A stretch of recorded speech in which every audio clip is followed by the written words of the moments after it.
The final day of baseball in the regular season in South Florida for the Fish, who are still alive in the wild card hunt.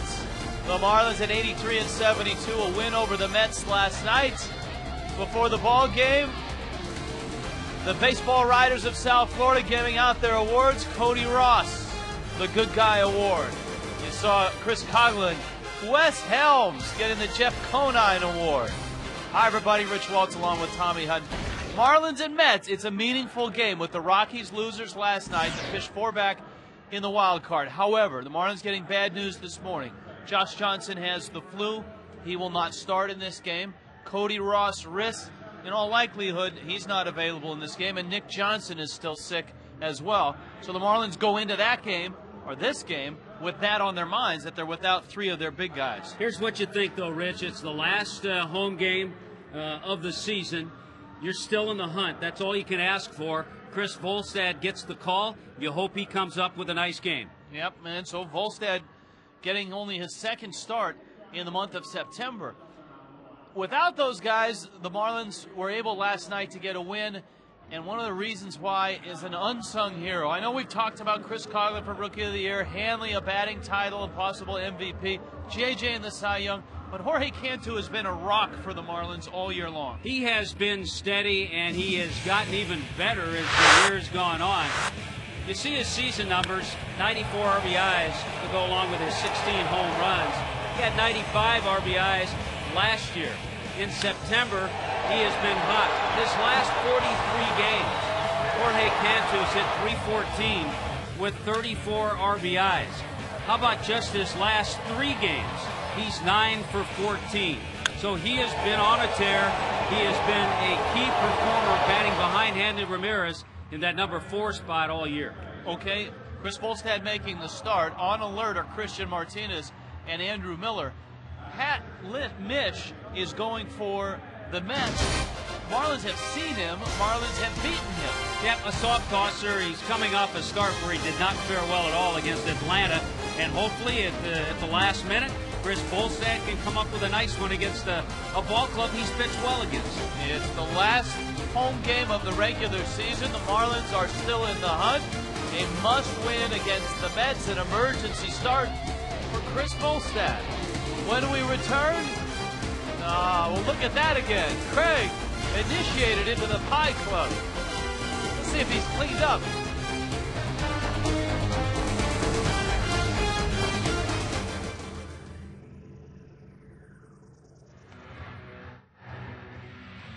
All right, gentlemen, you're all bums. Pete ordered that after today. Pete Montalbano ordered that. Hey, listen, what are we going to do, the Baseball Writers thing?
The day off today, kind of like getting a pie in your face before you really get ready for work. Josh Johnson with flu-like symptoms. It's kind of going around the team a little bit here. Came in about 9 this morning. Didn't look very good. About 10:30, Freddie Gonzalez said, go home.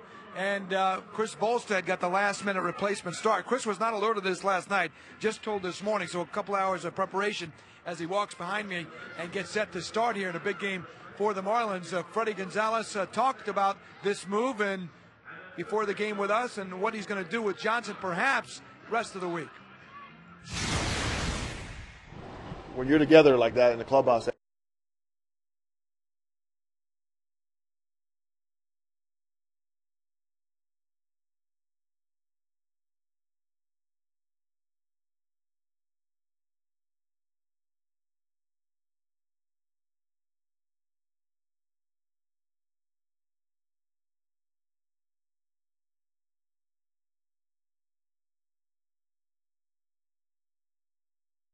and here he gets an opportunity to pitch again, and like I said, late August we're going to need everybody if we're going to do this, and here's a perfect example that we're going to need everybody.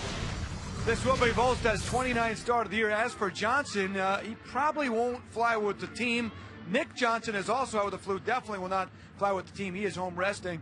Jorge Kent has been bothered by some symptoms, but he can play. And Brett Hayes also is a little iffy in the flu department. Freddie's hoping best case scenario, Josh Johnson pitches Tuesday and then hopefully Sunday in Philadelphia, especially if that Sunday game means something for the Marlins. That's what's ahead. Next, though, it's Chris Volstad and the Marlins look for another series win against the Mets. If they get it today, they've won 5 of the 6 three-game matchups. Home finale, regular season style, coming up.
Southeast Toyota dealer. Get all the quality and reliability of a Toyota during Toyota's Best for Less sales event. And by Aflac, we've got you under our wing. Welcome aboard, everybody. A lot of love in the ballpark. Last regular season home game for the Fish. Who knows? It's a long shot, but the Marlins still alive in the wild card chase. Maybe they'll be back here in a week. Meet the Mets, greet the Mets. Angel Pagan in center field for the Mets. Anderson Hernandez at second. Daniel Murphy is at first base. No Carlos Beltran in the lineup. Jeff Francoeur is in right field. Corey Sullivan is in left. Fernando Tatis at third. Josh Tolley is doing the catching. Wilson Valdez gets the start at short. And Pat Mish will hit ninth. You know, sometimes when you find out at the last minute that you're going to be the starting pitcher, sometimes that works to an advantage. Hopefully that's the case for Chris Volstad this afternoon.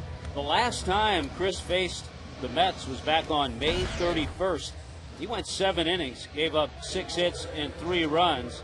Unfortunately, he got the loss, but threw the ball well. He's 1-1 in his career with a 1.86 ERA. Against the New York Mets. So Chris making his 29th start of the year, and I think it was great that he was able to pitch that simulated game the other day just to get some work in. Yeah, because his last start on the 13th of September, a loss to the Nationals. His previous start to that was in late August. And here is Angel Pagan with Anderson Hernandez to follow and Daniel Murphy right behind him. Pagan has been productive in this series, got 4 hits in the series, and he's played well. Kind of a reserve outfielder that's been thrust into the starting lineup an awful lot. Not sure where that pitch missed. Mike Estabrook is working home plate. Jerry Crawford, Bill Hahn, and Phil Cuzzy on the bases. And Volstad misses down low, and it's 3-0.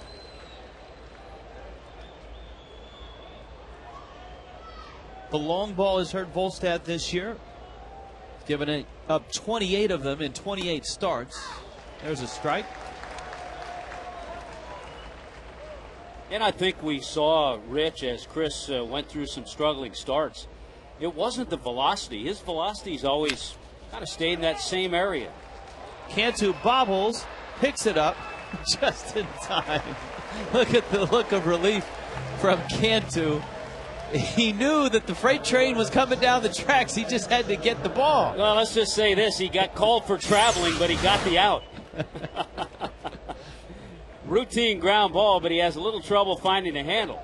Gets away from him, tries to pick it up with the glove, Whoa. and then finally, with the bare hand, and right on the call is Jerry Crawford, the veteran umpire at first base.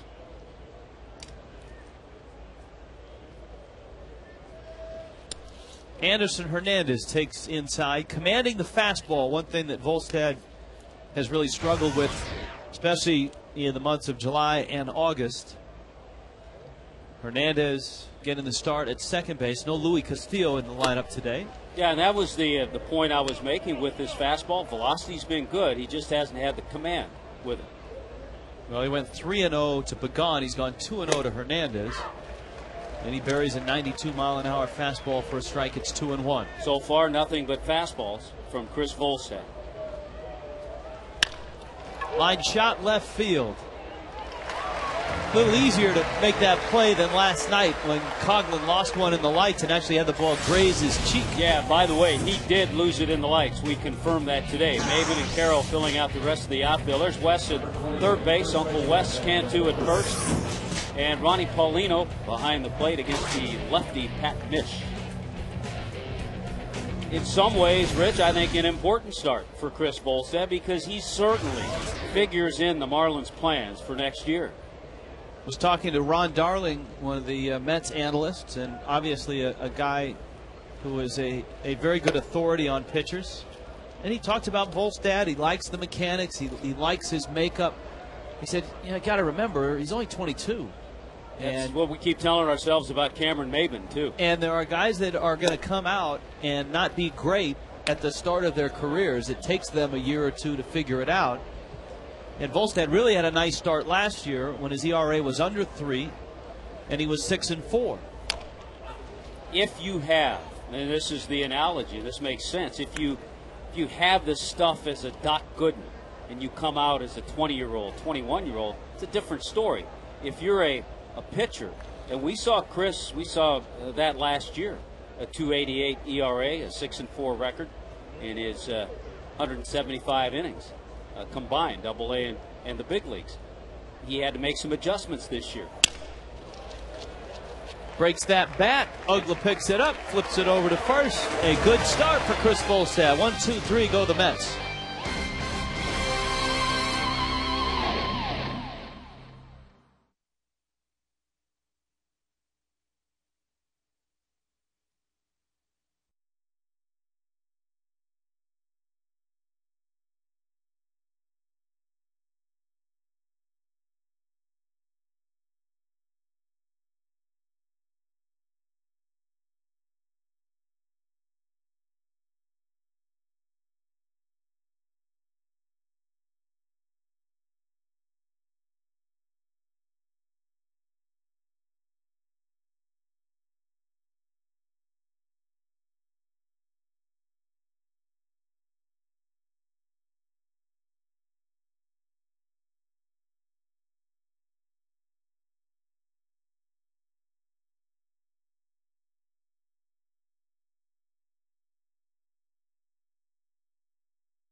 Marlins looking for win number 84. Remember, this is a lineup without Nick Johnson, without Cody Ross.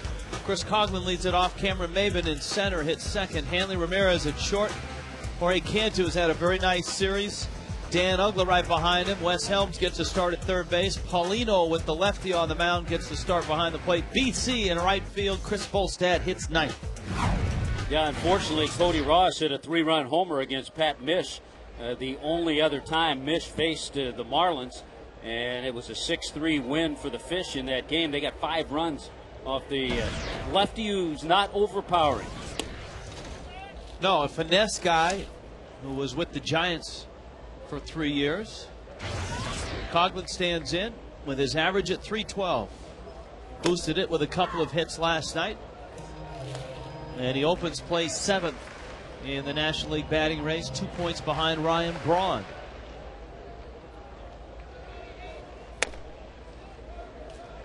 Ryan Braun with a walk-off hit last night. Yeah, he was 3 for 5 with a 2-run homer against Tyler Walker. So whoever the Phillies put in that last inning, it doesn't work. It's a tie game. It doesn't work. Coughlin takes outside, and it's 3-1 to Chris. By the way, another tremendous year for the former Hurricane. Ryan Braun with 30 home runs, 106 RBIs.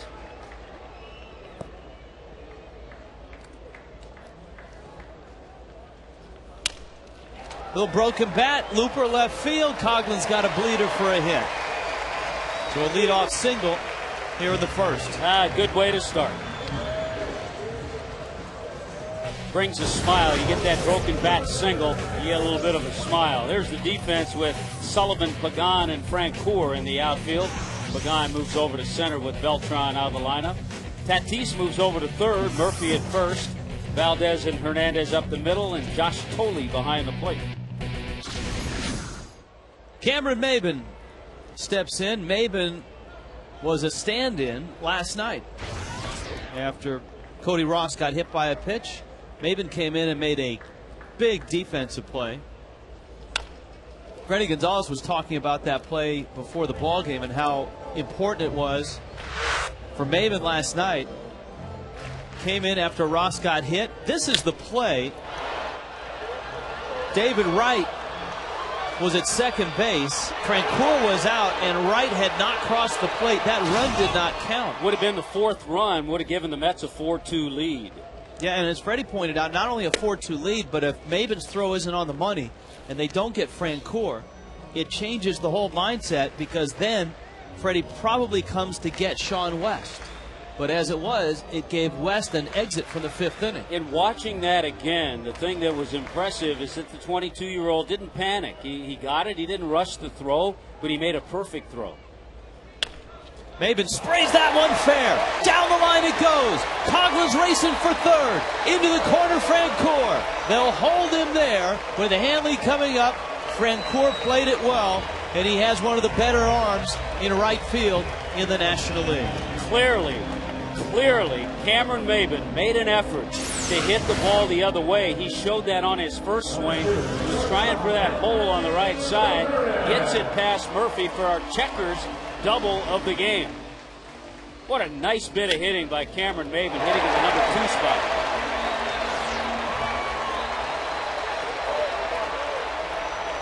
So here comes Hanley now, the club leader with 105 RBIs, 9 doubles for Maybin. Marlins are going to need him in this last week because Cody Ross's wrist is really sore. Yeah, you're not sure of the availability of Cody Ross. Hanley against Mish. Infield's back. There's nobody out. And he goes after the first pitch and pops it up. Coughlin tags, and he'll hold right there. Boy, Hanley. As good as Hanley's been, Rich, all year, even in these situations, bases, runners in scoring position, as good as he's been, so many times he goes after that first pitch and doesn't have a good swing.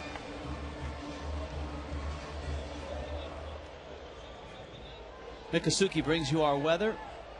Come play our way. 87 degrees, partly cloudy. It feels like it's 100, high humidity. And it feels like a big at bat now for Jorge Cantu. But he's been the guy the last few nights. Cantu delivered 3 hits last night. He's 3 for 3, 2 doubles. He goes after the first pitch and fouls it back. It's almost with Jorge Cantu, the ones that Hanley has left out there, he's driven in.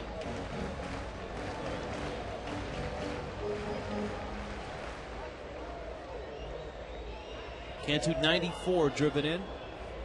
Got great speed out there with Coghlan and Maben, and the infield's back, so even a ground ball produces a run. Cantu a 1-hopper, and that's not going to produce a run because it brought the third baseman in, and Coghlan wasn't sure if he would catch it on the fly or not. You got to be careful. It was a short hop, and if Tatis picks that ball in the air, it's an easy double play. So this is one of those cases, even with the infield back, you don't want to get doubled off third. And unfortunately, right there for Tatis to make the play. So Pat Mish has retired Hanley Ramirez and Jorge Cantu, 2 guys that have combined for almost 200 RBIs this year. And now all he has to do is get Uggla, and he gets out of this inning. Uggla homered against Mish when he faced him. Those little things like this are momentum changers. If by chance Mish gets out of the inning without allowing a run, all of a sudden he feels good, the Mets feel good.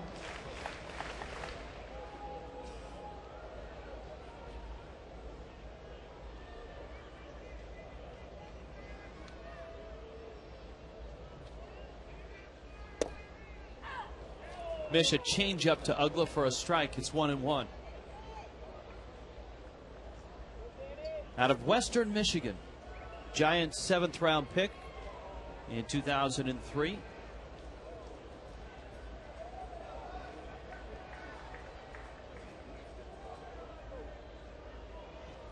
Totally a long sequence of signs. Late strike call. 1-2.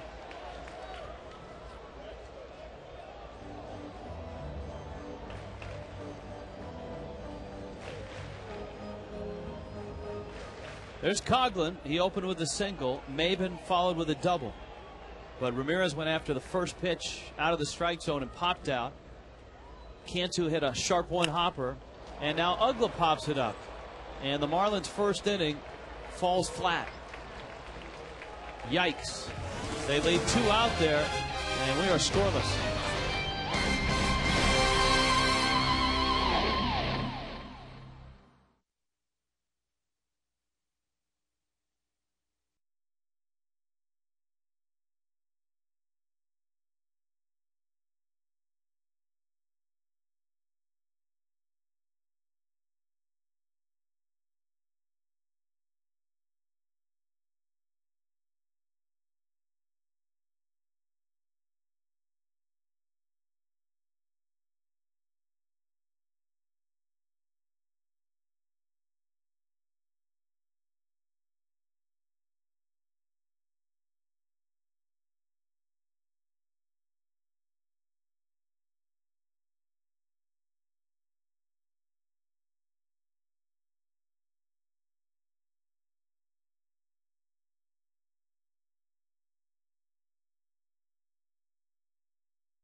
Marlins watch party on Wednesday at Lucky Strike Lanes and Lounge in South Beach. You got bowling, food and drink specials. Marlins and the Braves are on TV at 7:10.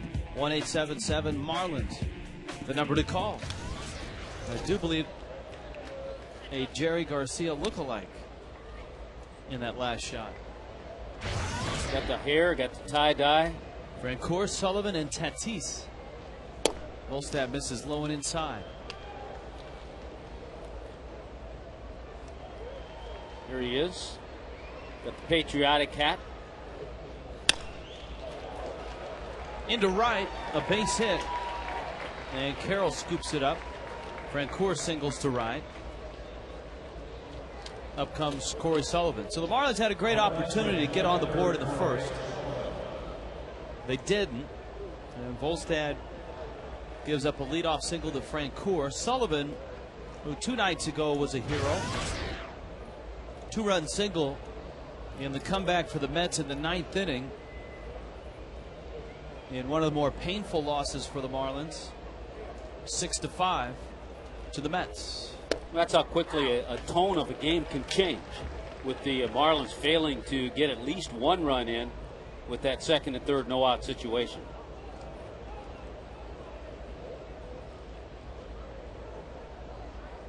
Wonder if Sullivan checks in on his old teammates with the Rockies every now and then. A liner down the line and foul.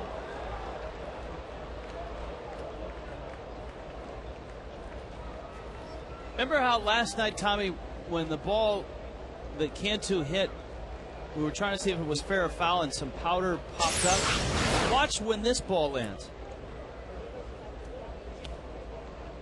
See? Yeah, there's either powder or it's probably just a remnants of the powder as they put up the line and then take it off. Yeah, so I guess that means that the call last night was a good call? I think it was. I think it was.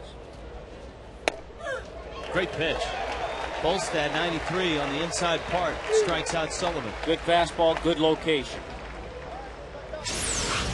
Yeah, Sullivan's teammates last night, there's a little movement on that fastball too, losing 6-3 to Adam Wainwright. And the Cardinals, Wainwright with his 19th win. Enough to solidify the Cy Young Award? I think that game did it. Tim Lincecum has not had a good September. Tatis lines it into right center field. Maben going over trying to cut it off. Does. Francoeur racing for third. He'll stop there.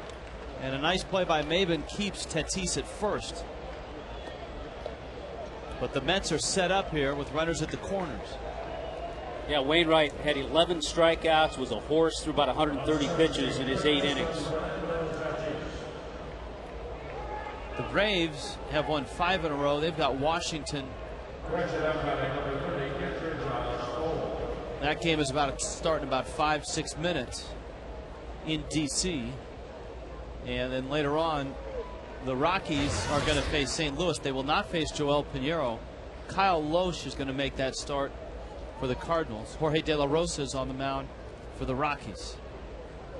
Rockies at 87 and 68. Tell you what, next year, when Jerry Manuel gets all of his team back health-wise, when he matches up against the Marlins, he somehow has to get Tatis in the lineup with the way he's hit the fish this year. Yeah, Tatis last night was 2 for 4 with a 2-run homer. I think that was his 18th hit against the Marlins this year. That ball's hit pretty well to center field. Maben back. It's deep enough to score Francoeur. He trots home. And the Mets do what the Marlins were unable to do. The Marlins had 2 shots to do it, couldn't do it. Knock in a run from third base. Yeah, Tatis this year is hitting .419 against the Marlins with 3 home runs. Wilson Valdez is coming up.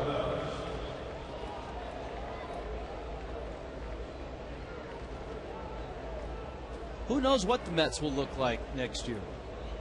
They're still, I mean, you read about the Mets and everyone says Omar Minaya is coming back, Jerry Manuel's coming back. But you also read in the same articles that they need to change the culture. They need to rearrange the front office. They need to do this. And that doesn't always line up with everybody's coming back. Yeah. They hope Santana comes back healthy. as their ace. And what do they change about their front office? And what do they do about some of their aging players that if they bring them back, do they bring back a Delgado at first base? Personally, I don't think they can. They might, but there's just another aging guy you're going to throw in with Beltran and Castillo.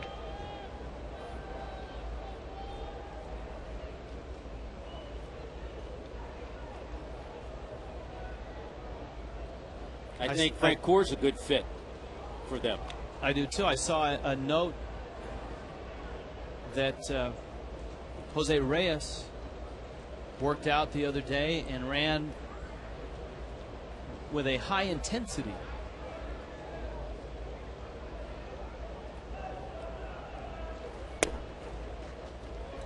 I think they'd like to see him play with a high intensity for a full season. Sure, they'd like to see him play and stay healthy in winter ball. Yes. To get himself ready.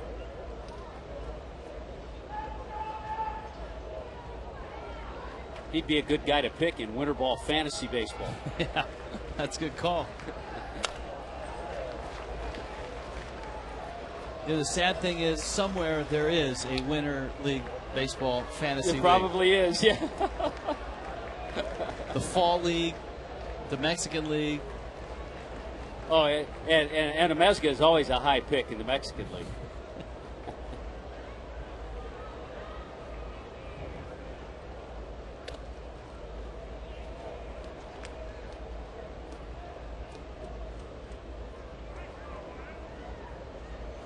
I saw a note the other day that Andrew Miller is going to go to the fall league, Arizona Fall League, and try to mechanically work on some things. Runner goes and it's fouled back to the screen. Tatis had a big jump. You know, he needs to, and that's good that he's going to do that.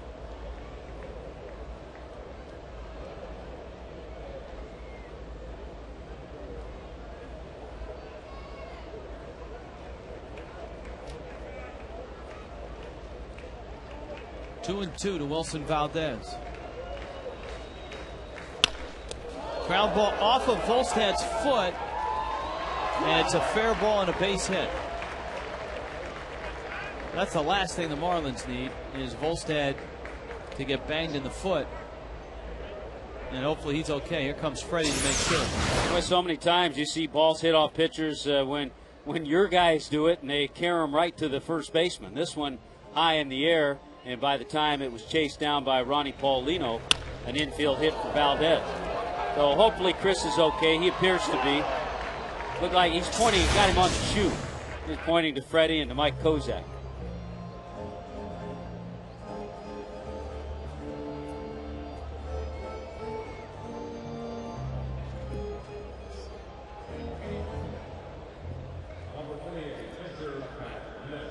Going to bring Mish to the plate, who is 2 for 27 in his career and 0 for 9 this year.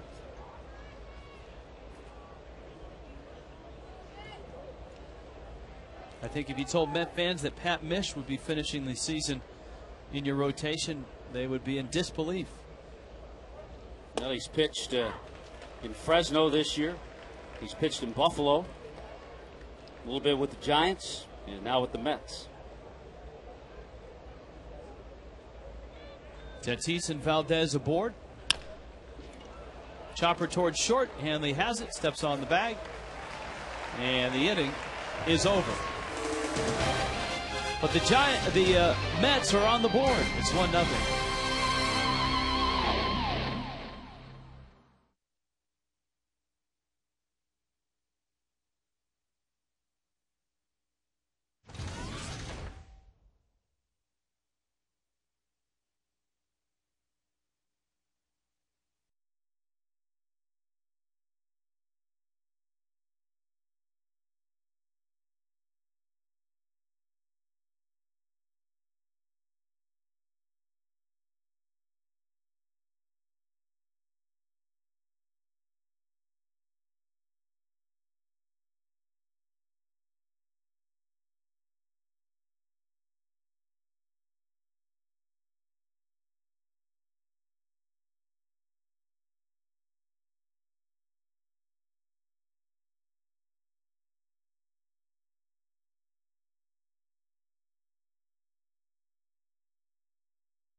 drives it to right field, hits it deep.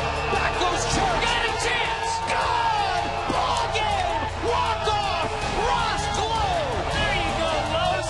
How about that for a laugher? He's had some great pinch hit at bats. He's patient. He's intense. And he has home run power. What a finish. We're counting down all week. We'll have number 1 next Sunday in Philadelphia when the Marlins finish the regular season against the Phillies. Rich Waltz along with Tommy Hutton and Craig Minervini. The Marlins and the Mets. The Marlins are without a couple of regulars. Nick Johnson is still out with the flu. Cody Ross, hit by a pitch, is out. And the Marlins are without their starting pitcher, Josh Johnson, out with the flu as well.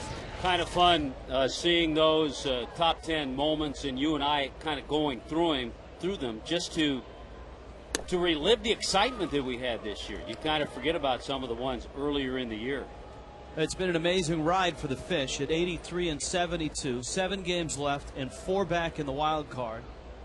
Wes Helms and Ross Globe have combined for 35 pinch hits. One of the highest totals ever in baseball history for a pair of teammates. They are 3 shy of the all-time record.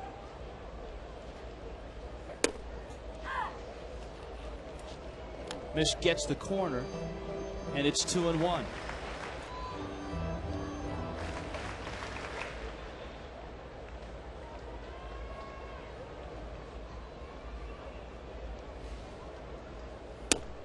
Mish does fit the bill of the type of pitcher that has given the Marlins fits. And not just this year, but this group since 2006, the core of this team that has been together, and that's the soft-tossing lefty. Helms works a walk. Leadoff man is aboard in the 2nd inning. Mish wriggled out of a 2nd and 3rd and nobody out situation in the 1st. He popped out Hanley Ramirez. He got Jorge Cantu to bounce out. And Dan Uggla popped out. So here's Paulino, part of the catching tag team duo that has platooned all year and done very well. Paulino and John Baker.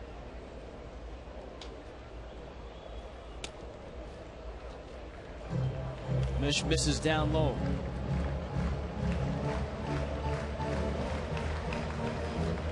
Yeah, I think 2 guys who have certainly worked well together. They've worked pretty well with the pitching staff. I think the numbers at times in their caught stealing don't really reflect because of some of the pitchers the Marlins have that are slow to the plate.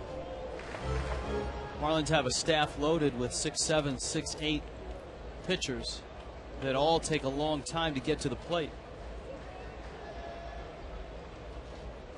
Trust me, it's the last thing a scout is looking for in a high school baseball game is how quick is he to the plate. That's true. Totally out to talk to Mish. I'm sure when Jim Fleming and Stan Meek were scouting Josh Johnson in Oklahoma, they weren't thinking, well, how quick is he to the plate? The question about Josh Johnson right now is how quick is he to get back from the flu? Supposed to pitch today. Well, I think the big thing, obviously he's not pitching today, but if he's ready for Tuesday, then that sets him up for a possible Sunday game if it's a meaningful game. If he can't pitch Tuesday and then pitches Wednesday or later in the week, then he just gets the 1 more start. That's a big if, though. Grounder up the middle, probably 2. Valdez whips it across in time, and Paulino bounces into a double play. It's a big if because obviously with the flu throughout sports, collegiate sports, we saw it with the Gators yesterday and Tim Tebow and a group of players flying separately. Nick Johnson has been out for the last couple of days, and he's not available today. Jorge Cantu doesn't feel all that well. There's a couple other guys that are fighting it. Now, stuff goes through quickly. Just a couple of weeks ago up north in Palm Beach County, Chris Volstad's old high school, Palm Beach Gardens High School. They had to cancel their football game on a Friday night because they had about 25 players miss practice most of the week with the flu. Here's Brett Carroll now. Chops it down the line. It's a fair ball. Tatis unloads in a hurry, and Murphy couldn't pick it. Carroll's got himself a base hit. Good job by Brett Carroll. Good effort by Fernando Tatis at third base. He's done a nice job moving from first to third, a little bit in the outfield. Knew he had to unload quickly, and a tough hop for Murphy to deal with. So an infield base hit for Brett Carroll. Chris Volstad now.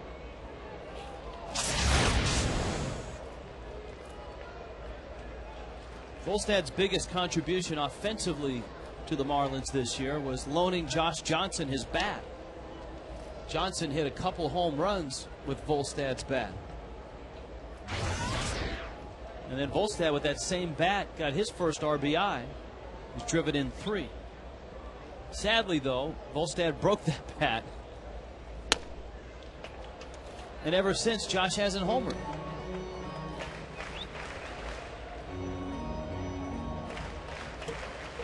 These are the kind of pitchers, though, we've talked about. A right-handed pitcher can have decent swings against. That would hit well. And Valdez has to go to first in time. Mets, Marlins with New York on top, 1-0.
Mets up 1-0 in the third. This copyrighted telecast is presented by the authority of the Florida Marlins, may not be reproduced or retransmitted in any form, and the accounts and descriptions of this game may not be disseminated without the express written consent of the Florida Marlins. You got an obscure Met you want to throw in there? Was Steve Swisher a Met catcher? Yeah, I got a good one. Art Shamsky. All right. You got to go back a ways in the 60s.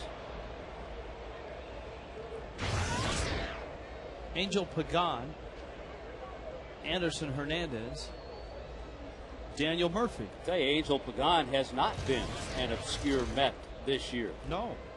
I think a lot of the guys on the Mets, and we've talked about this, are certainly playing for a role next year. Whether it's with the Mets or with another team. Because I don't know about you, but the lunchroom the last week here has been loaded with scouts, American League scouts, National League scouts. Everybody wants to see everybody else going into the winter. And so if the Mets want to acquire somebody and they call up Cleveland or they call up Oakland, It's a good chance someone has seen Pagan or some of the others play this year. Daniel Murphy. Hanley makes the catch. A couple of Atlanta Braves scouts in the house, giving Bobby Cox reports for the 3-game series coming up.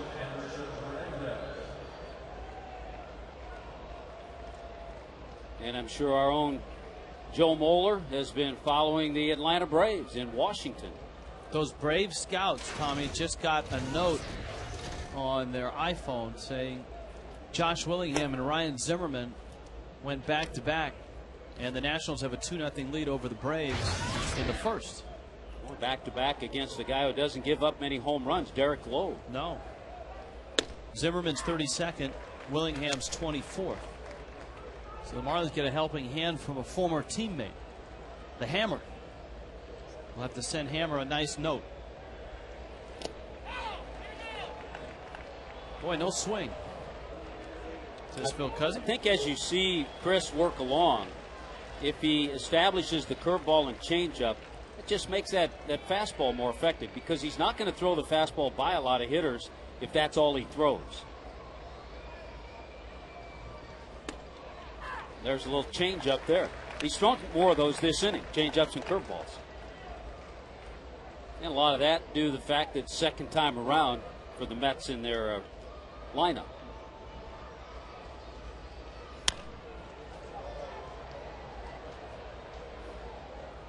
Crowd back into the seats. If you've just joined us, Cody Ross not available. A contusion on that left wrist. Not broken, but badly bruised and in a lot of pain.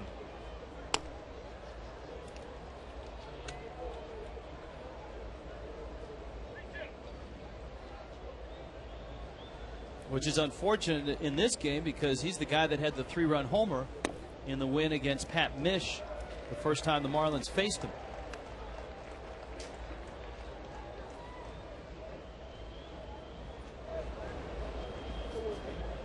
First walk of the game for Chris. Now he has to be careful with Murphy up there, and some pretty good speed at first in Hernandez.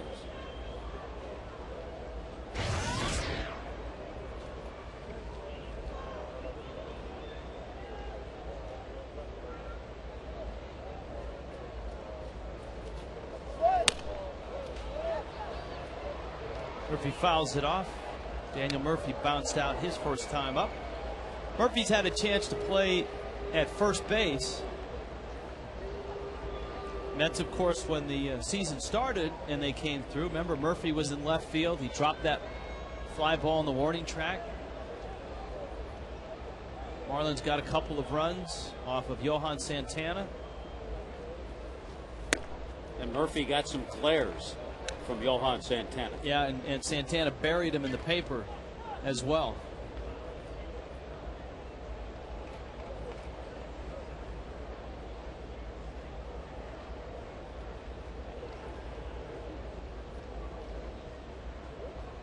Hernandez from first, and Volstad chases him back.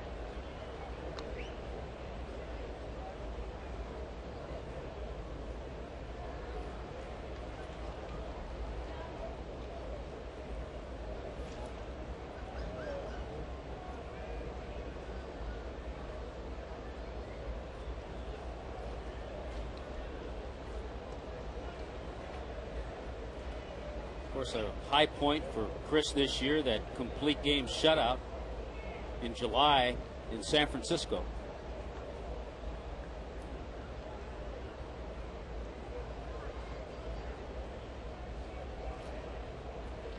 Volstad did not know he was going to start this game until he got to the park and heard that Josh Johnson was sick. Freddie sent Johnson home. You know, just looking back at that complete game, he was efficient, threw 105 pitches, gave up just 5 hits to the Giants that day. Murphy, I think, thought the hit and run was on. If it was, Hernandez got an awfully late jump. Because Murphy kind of looked down to Hernandez after that swing. He gave himself up on that swing. And now he's behind the count 1-2. And Luis Alicea chatting with Hernandez. possibly about that last play.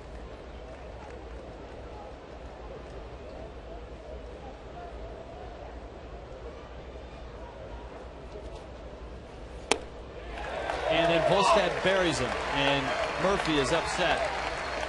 Tommy, we always see when a runner goes and a hitter doesn't swing and the guy gets thrown out by 20 feet that, oh yeah, the hitter missed the hit and run. I'm thinking most of the time it's missed by the runner, not the hitter. Because the hitter usually sees it. He's the way that I always used to tell myself, if you're anticipating a play, a hit and run, then you see the sign better. And I think hitters anticipate the hit and run, and that may have surprised Hernandez. But we'll never know. We'll have to wait till next opening day to ask Jerry Manuel that. I'm sure Daniel Murphy will remember. Yeah, that's who we'll ask. After the strikeout, Hernandez gets a stare from Murphy.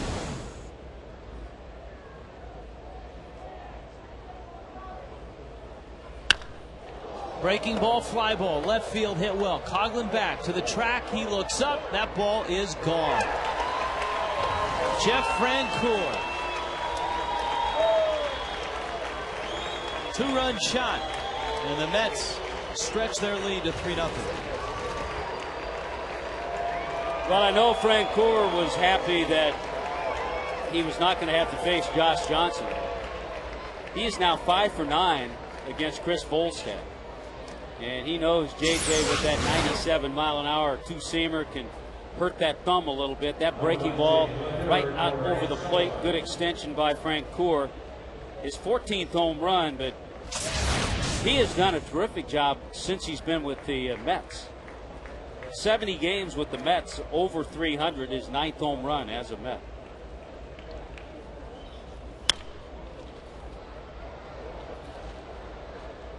Sullivan fouls it off.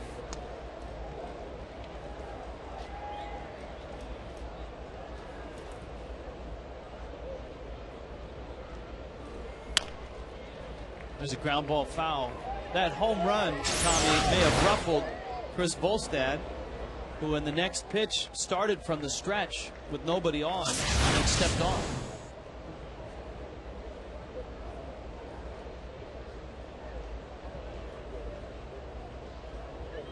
Down front 0-2 to Corey Sullivan.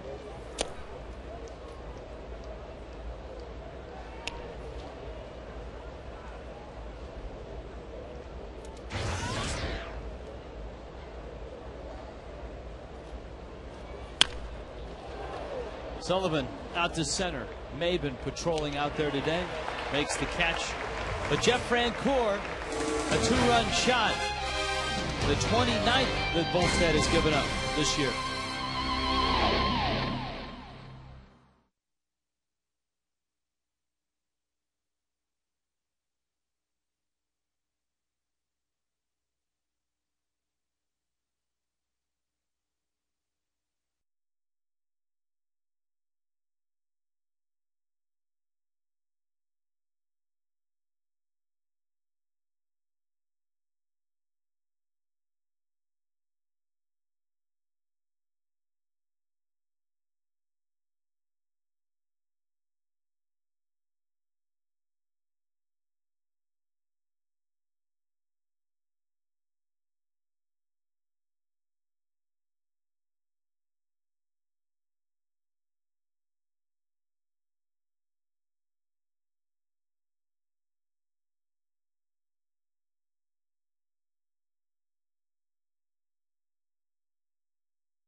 Three 0. We check in with Craig Minervini. Craig? Thank you very much, Rich. The annual Baseball Writers Association Awards given out and presented to the players today by the local chapter here in South Florida. This has been a tradition, of course, since year number 1 here. They've changed some of the awards. The Charlie Huff Good Guy Award's been around for a while. Cody Ross got that. Mr. Marlin Award been around a few years. Wes Helms gets that. Spirit of the game, integrity, unselfish play. Hanley gets the MVP award. First 3-time winner. And, of course, Chris Coughlin wins his first, what we hope, first Rookie of the Year voting award. That came from the local guys with his .312 average, leading 7 of the 16 categories in our official rookie stats that we get every day. We'll see if he can carry that over and win one more Rookie of the Year award after the season. Pat Mish throws a breaking ball to Chris Coughlin. And Rich, no question in any of those awards, all well deserved.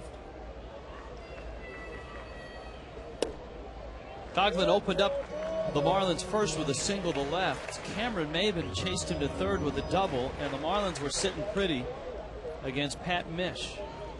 But Hanley promptly popped out on the first pitch. Cantu hit a sinking one hopper at the third baseman, and Coughlin had to freeze in case it was caught. It turned into a 5-3 in the books, and then Uggla popped out, and the Mets subsequently have scored 3 runs.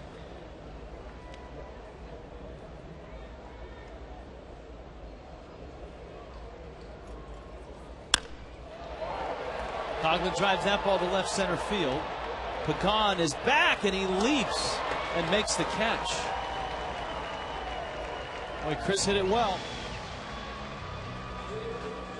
Marlin fans, you can tee it up with the Marlins at the annual Florida Marlins Celebrity Golf Classic. It's February 11th, 2010 at the Parkland Golf and Country Club. Join Marlins players and celebrities for a fun-filled day of golf, and it will benefit the Florida Marlins Community Foundation. Secure your spot today, 1-877-MARLINS. Dave Salerno and the folks at the Parkland Golf and Country Club. Good friends of the show and of the Marlins. Going to have to contact Dave a few times. Maben beat it. That's great hustle. Going to have to contact Dave just to make sure to go out, make sure the course is in good shape prior to that tournament. Play it a few times, a few rounds. Here comes Hanley. Second base hit for Cameron Maben.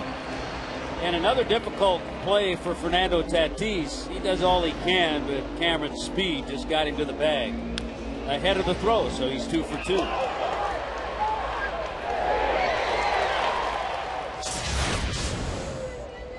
Looks like Cameron with blowing bubbles running up the line.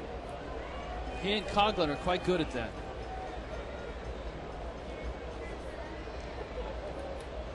Hanley against Mish.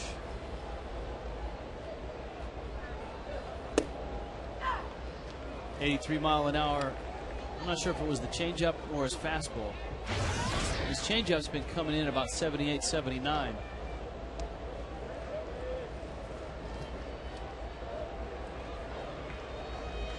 Tell you what, that ball Chris Coughlin hit really carried.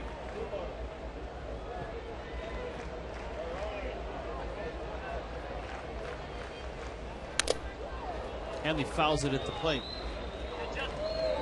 Our Toyota trend. Marlins have scored 393 runs at home. That's the second highest total in club history. Go back to 2007. The Marlins scored a whopping 409. Well, we've talked about it. Hanley on his way to a batting title. Be the first National League shortstop to win a batting title since 1960. Dick Groat, Pittsburgh Pirates.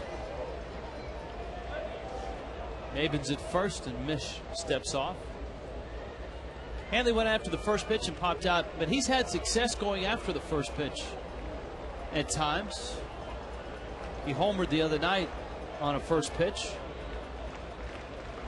On Friday night when he hit his 3-run homer. Mish misses up and in.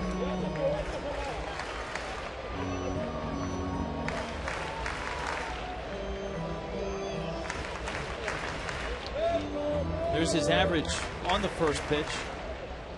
He's close to 500. 7 of his homers. So it's a good news, bad news proposition.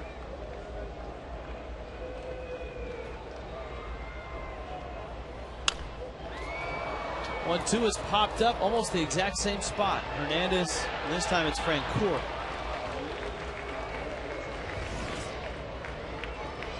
So 2 pop outs for Hanley. Here comes Cantu. Yeah, the Marlins had, I was just thinking about it and I look back, some similar at-bats against the lefty Matt Maloney in Cincinnati, where they obviously were trying to change and appeared to try to go the other way, but a lot of pop flies and lazy fly balls to right field, they weren't able to drive the ball the other way. And they did the same thing in Cincinnati against Matt Maloney.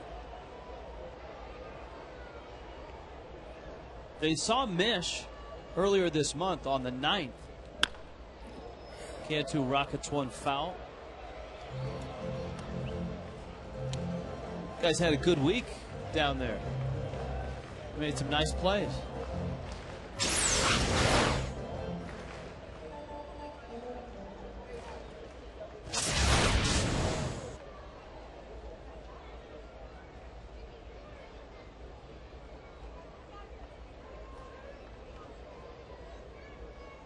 Oh, and 1 to Cantu. There's a base hit to left. So Cantu's aboard. He continues his hot hitting. And it's up to Ugla again. He popped out to finish off the first and left a couple runners aboard. 6 hits for Cantu in this series. Boy, he's had a terrific series. He's had a great run. He's 11 for his last 16. Jorge Cantu had a cool 688 clip. 11 hits his last 16 at bats. Ugla, last time he saw Mish, put one in the seats. Told you that he and Cody Ross were the guys that went deep against him. And Ross is injured and not available.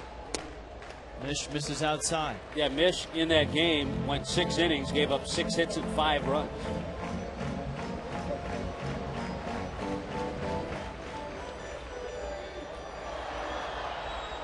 Ugla's hit 30 homers.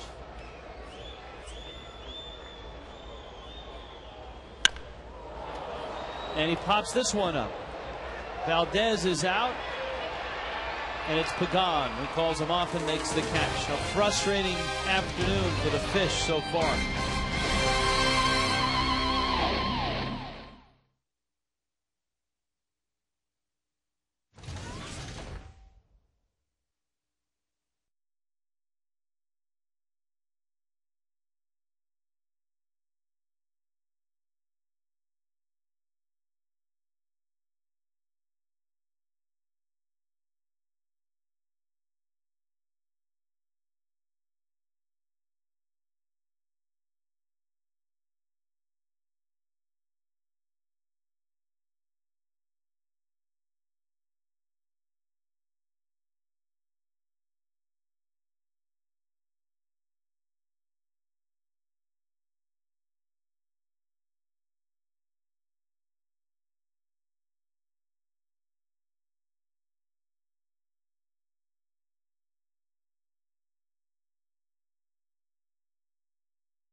Marlin record for home wins in a single season.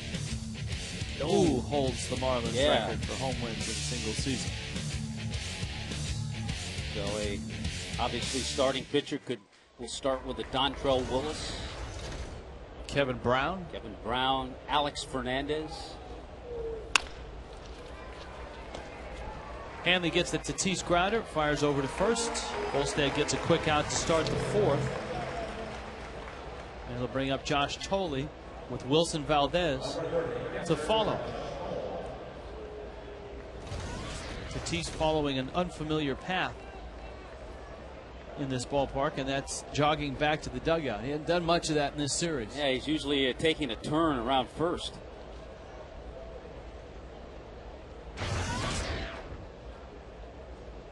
Who's going to be behind the plate for the Mets next year? Another good question.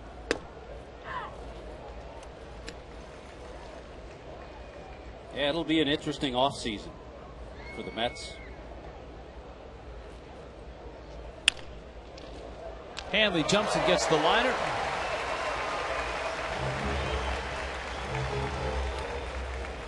And another quick out for Chris Volstad.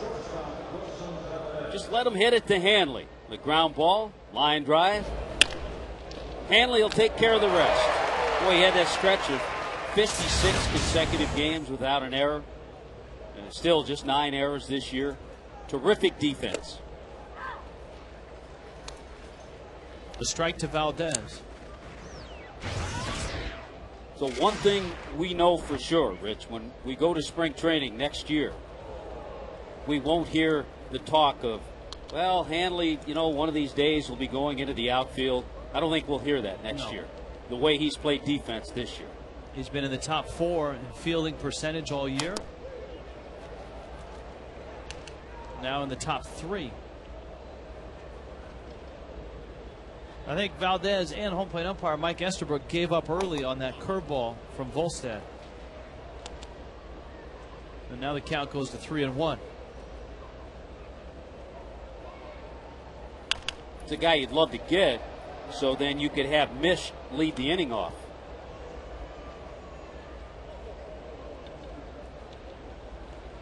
Washington's 2-0 lead over Atlanta is holding up in the bottom of the third.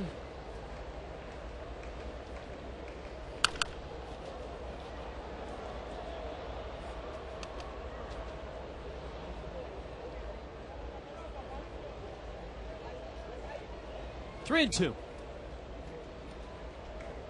Mets got a sacrifice fly in the second. And a 2-run homer by Jeff Francoeur in the third. Hanley tested here. Backhand plant, long throw, safe. Cantu not happy at first base as he turns towards Jerry Crawford. Bang, bang play. Hanley made a strong throw. That's the one, instead of just flipping right away, he set, planted, and then really tried to air it out, which he did. Boy, that's bang, bang, but I think he was safe. Yep. Not by much, but a terrific effort. Good play by Hanley. Good stretch by Cantu. And you know what? Good call by Jerry Crawford. Now Volstad has to go after Mish, who bounced into a fielder's choice back in the second.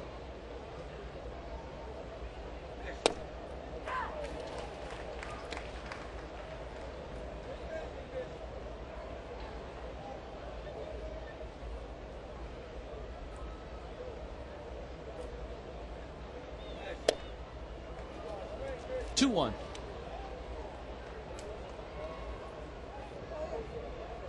Phillies in Milwaukee have just started, and the Phillies have a run in the first on a Jimmy Rollins homer. Well, this is where an inning can get out of hand. After a couple of quick outs, took Chris 3 pitches to get Tatis and Tolley. Now the infield base hit. Now he's gone 3-1 to the pitcher.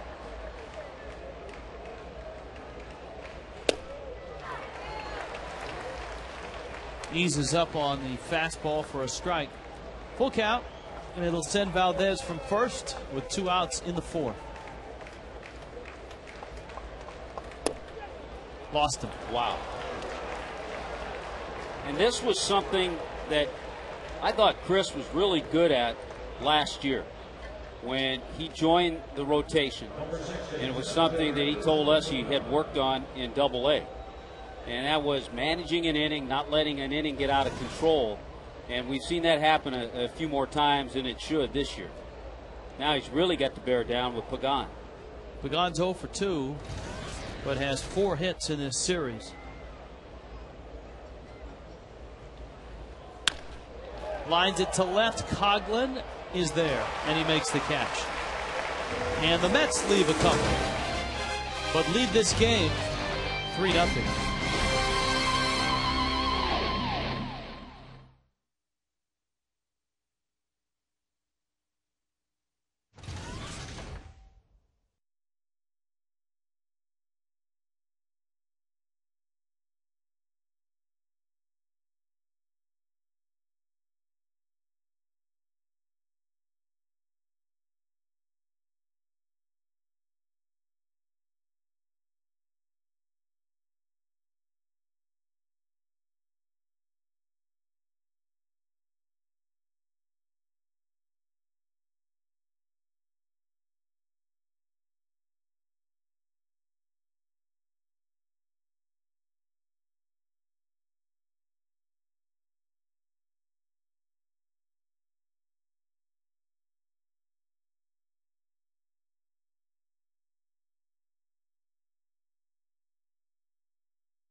When you need a car, truck, or van, who are you going to call? 1-877 Maroney by Checkers on the place. Big Taste by Honda South Florida. Visit your South Florida Honda dealers online at sfhondadealers.com to find a deal on fuel-efficient Hondas.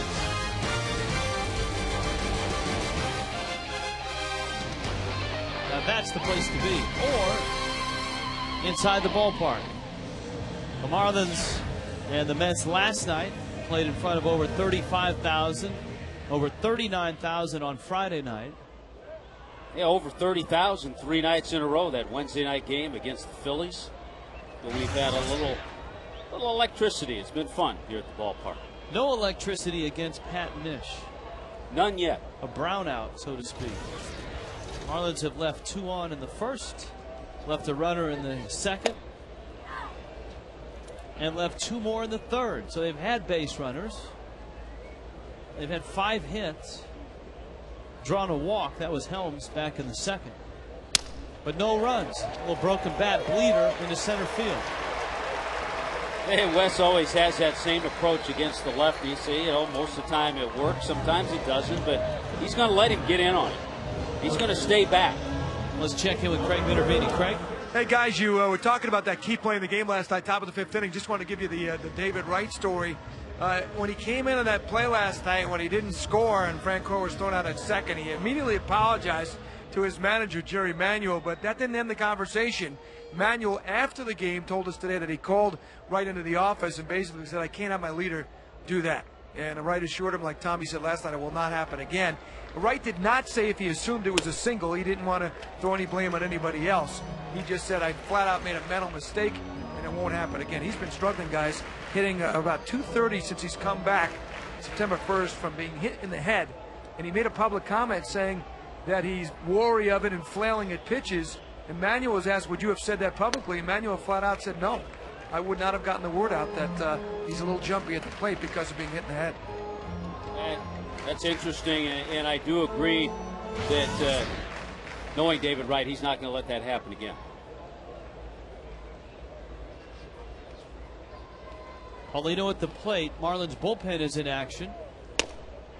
And Paulino takes outside. Well, you know, you could get another inning or two out of Chris Volstad, but if you get something going here in this inning, you've got to take every opportunity to try to score. And that's why Martinez is getting ready. Volstad is due up fourth this inning. The 3-0 to Paulino. That's high. And Mish has walked Paulino. Here comes Carroll now.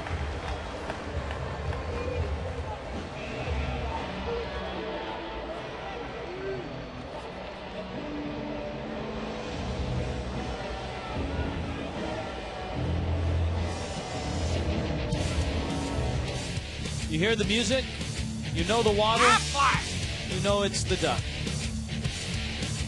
I'm going Kevin Brown on this one. I'm going Alex Hernandez. All right. Kevin Brown.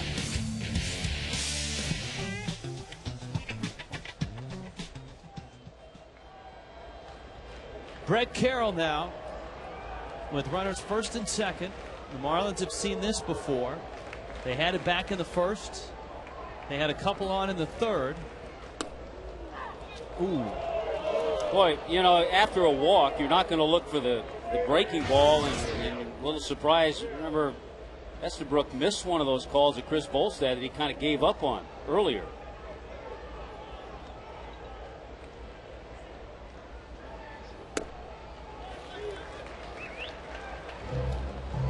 Brett Hayes is on deck. Whether it's Hayes that hits or not, we'll see. Volstad's on deck. 1-1 to Carroll.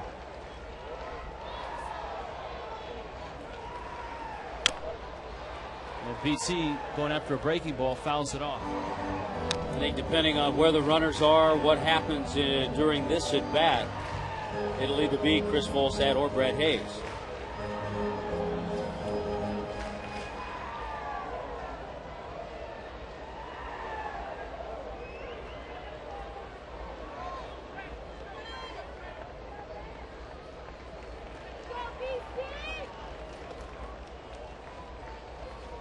One, two.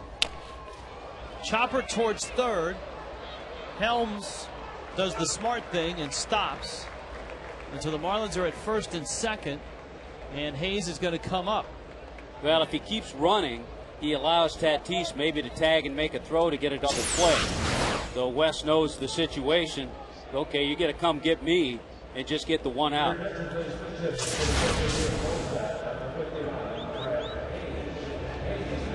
So the Marlins going to take a shot here in a game that they obviously have to play like it's the final game of a postseason series. Big pinch hit double by Brett Hayes the other night. His first career double.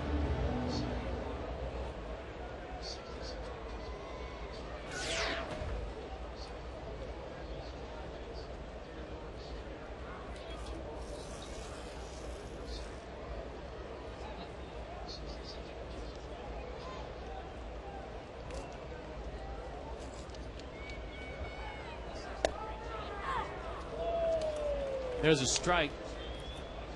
And it's 0-1. It is first big league homer.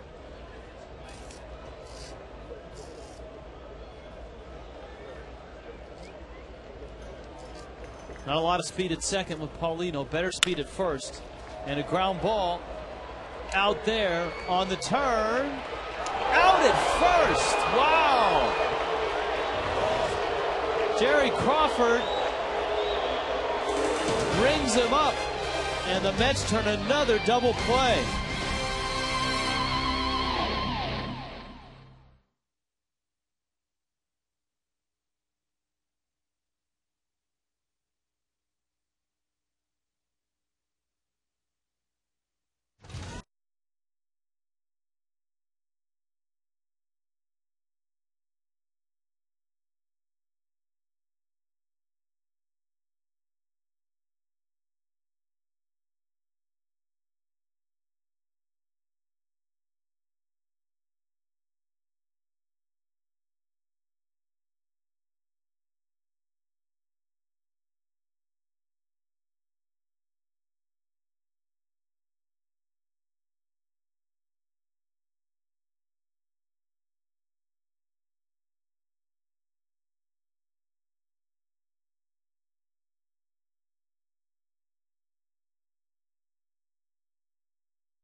3-0, Mets on top. Frustrating day for the Fish against Pat Mish.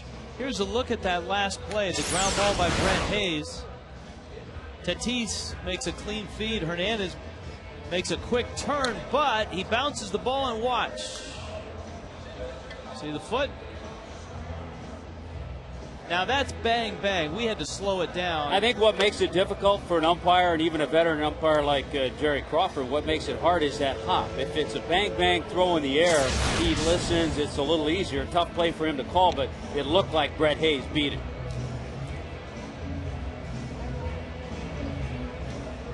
So it's Christian Martinez who gets the game now in the 5th. With the Mets on top 3-0. That's his assignment, to keep it three-run difference.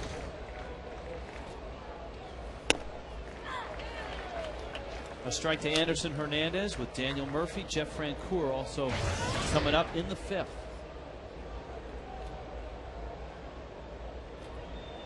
So the Marlins have left 6 men on through 4 innings. And in 3 of their 4 innings, they've had 2 men on. Well, twice they've had second and third. And actually 3 times, second and third, less than 2 out.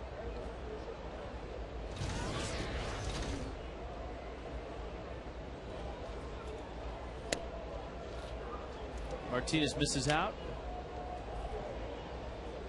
1-2.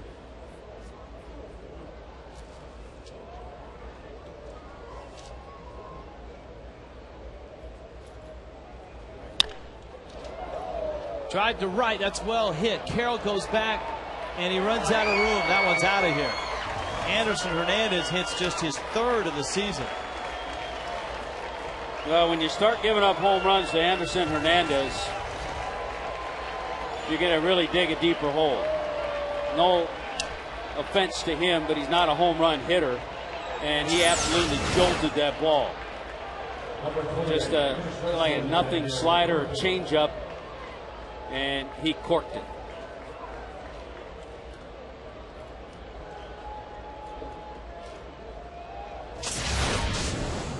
Murphy now. He pops one up. Hanley and Coughlin.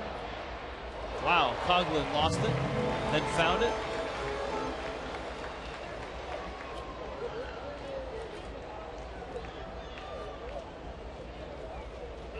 And up comes Francoeur. Number 12, right hitter, Jeff Francoeur. Francoeur's 14th homer of the season. A 2-run shot to left was in the 3rd. He singled and scored on a Josh Tolley sacrifice fly in the 2nd.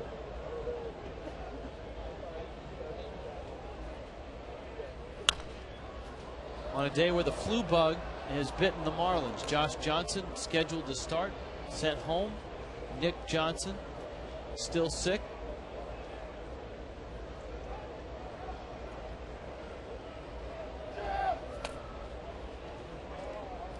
It's something, Rich, that you and I talked about before the game. The Marlins have been very fortunate to stay injury-free. Hanley gets that out. You think about it, Nick Johnson, during his time on the disabled list with the hamstring problem, the only regular player, discounting pitchers, that had to spend time on the disabled list. So a lot of credit, I think.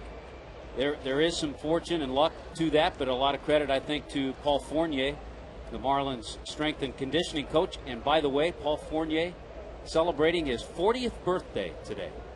And Fournier has not been on the disabled list this year. He's actually in the best shape of his career.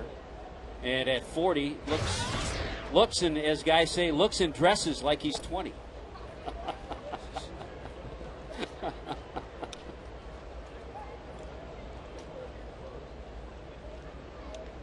He doesn't look younger than Rock Hughes, though. Well, Rock Hughes celebrated a birthday yesterday. Rock down in the clubhouse. And Rock's just basically ageless.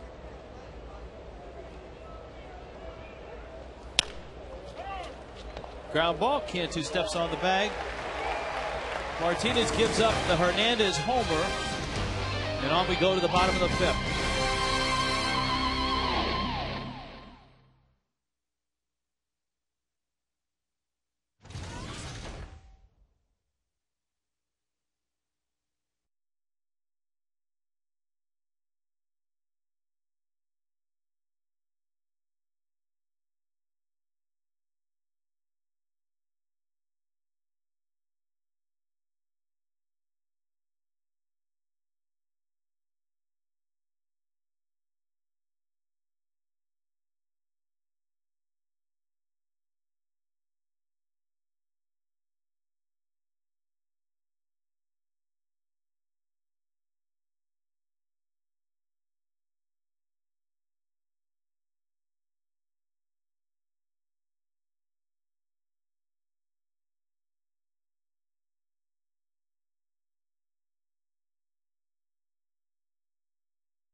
AT&T, the nation's fastest 3G network.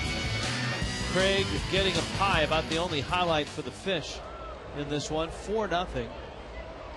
Mets on top. And Pat Mish to Chris Coghlan, who bangs one up the middle, and he's got himself a base hit. Coghlan 2 for 3 in this one, and once again the Marlins have the leadoff man aboard. That's the 4th time out of 5 innings that that's happened. Chris Coghlan now with 101 hits since the All-Star break. Absolutely magnificent. Made his Major League debut on May 8th in Colorado, and I guess showed us a little preview because he went 2 for 4 in that game. Little did we know. Derek Jeter is second with 95 coming into play today. This is what I'd like to hear. I'd like to hear on the Yankees Yes Network, which reaches millions, on their telecast, I'd like to hear them say, you know, Derek Jeter has the second most amount of hits since the All-Star break, only to be led by that kid down in South Florida, Chris Coghlan. Mish. There's one, there's two. And the Marlins bounce into their 3rd double play. That's in a perfect world. I'd like to hear that.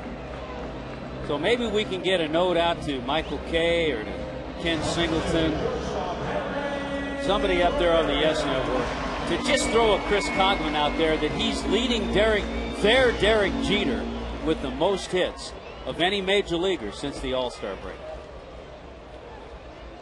Is that asking too much? No, but while you're at it, can you ask that no more double plays?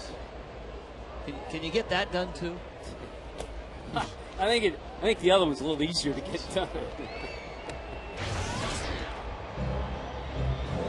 Hanley's popped out twice. You know, there's like good news and bad news. The Marlins leading off an inning. I mean, we have stats for everything. Have an on-base percentage of .346. That's second in the National League. But the addendum to that is that you want to get that leadoff man home. And the Marlins haven't been successful in that today. No, not at all. Double play in the 2nd, double play in the 4th, and one here in the 5th. By the way, the Dodgers lead the league in getting their leadoff man on base, over .350.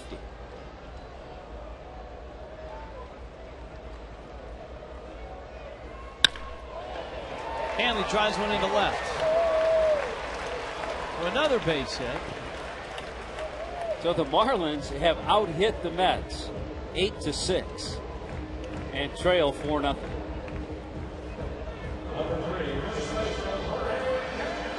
Here's Cantu now. He is bounced out and single. I am going to send. I'm gonna write a note. I'm going to send, because I do have his email. Send an email to Ken Singleton and make that mention to him.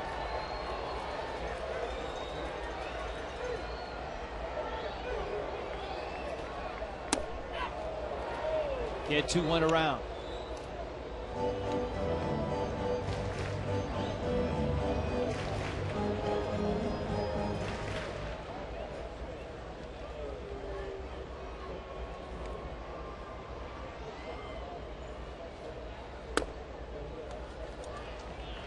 You know, the Marlins are facing not only a soft tossing lefty, but they're facing a soft tossing lefty who in his major league career is 1-11.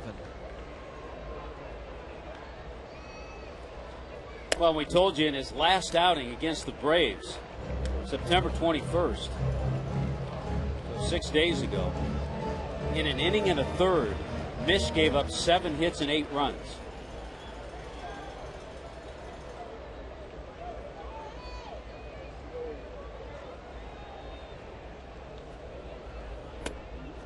He's one of only 2 pitchers in Major League history to have his team lose in his first 12 Major League starts. Now, he didn't get the decision in all of those games, but in games that he started, his first 12, his ball club lost.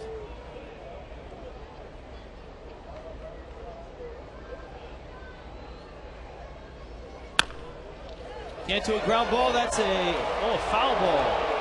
Boy, Jorge Cantu has come close. Remember the one he hit last night down the line that was about a ½ inch foul? Just missed an extra base hit here. Boy, wow. That looked fair. A couple of bounces, and then it looked like it went right over the bag. That looked fair. I thought the call last night was a good call. That one I'm not so sure of.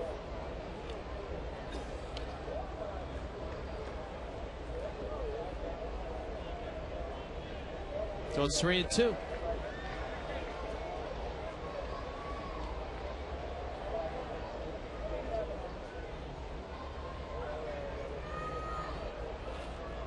Totally wanted a changeup. Mish didn't want to throw it.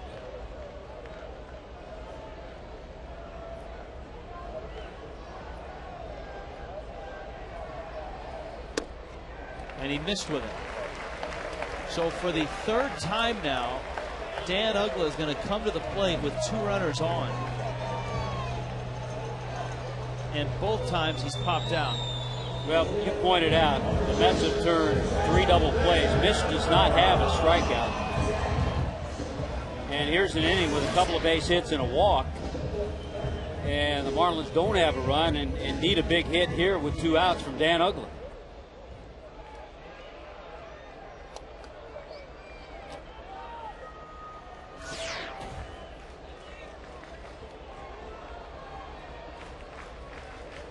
Pop to second, pop to shallow center.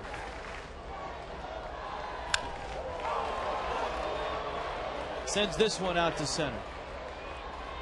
Pregame makes the catch, and the Marlins have left 8 on base and trail 4-0.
Florida Marlins Baseball está disponible en español vía SAP y es presentado por KFC.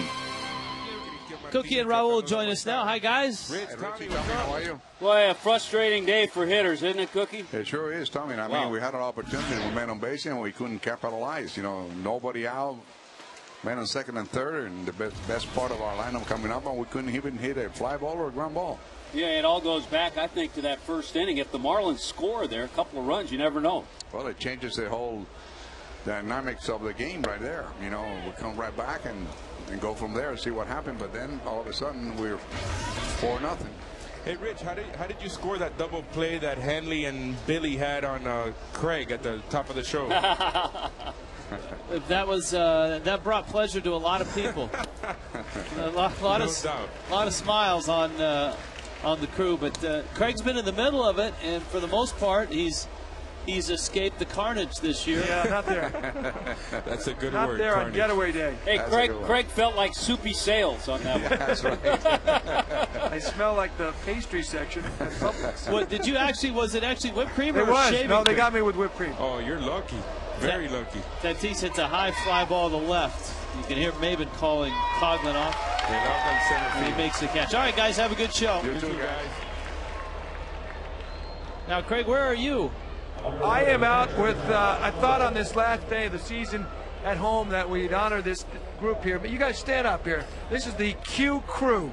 And 12 of them this year have worked very hard putting this Q out for the 3 pitches or less. And it's kind of an innovative thing the Marlins have come up with because it is so important now with the pitch counts. And give yourselves all a hand because you guys did a great job all year long coming out here. Sometimes their seats are behind the plate and they decide to come out here. And how much fun has this been? Very much. We really enjoy it. That's Lisa from North Miami. Joanne's been part of the crew. Hello. What do you think about doing this? Oh, it's been wonderful. It's been really great to cheer on the pitchers, and it's been a lot of fun. Right on cue. All right. This is how you do it? Craig, how about being our honorary? It'd be my honor, even though I don't have that shirt on today. And I don't want to give up my mic because that I did earlier in the week. How close? Oh, okay. Is that good? All right. On cue. You guys did a great job. Enjoy it? Oh, yes. Nancy Olson had a wonderful idea, and I think we've gotten a lot of recognition. How many, I want to ask you this, how many home run balls did you catch this year, do you think? I've only caught 2. Really? That's all. That's an off year. Yeah, but this year was the first time I ever caught a Marlin home run. Ugg was 25th. That Okay. was great. All right, guys. Great job by the Q crew this year. That's a good spot out there in left field, up in the blue seats. Ground ball. Get another cue out. A quick out against Wilson Valdez. Going to the bottom of the 6th. Marlins need runs. They're down 4-0.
7 My Audi today. And by Carrabba's Carside Carryout. Just phone in your order, pull in, and we'll deliver dinner right to your car.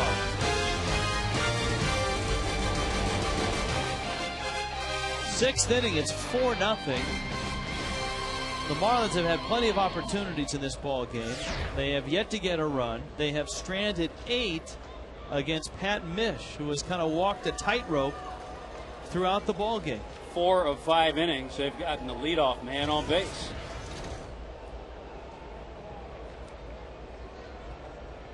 Wes Helms has been on twice. He's walked and singled.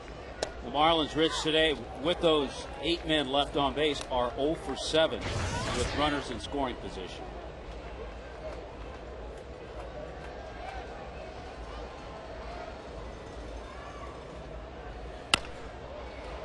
Helms guides that one foul.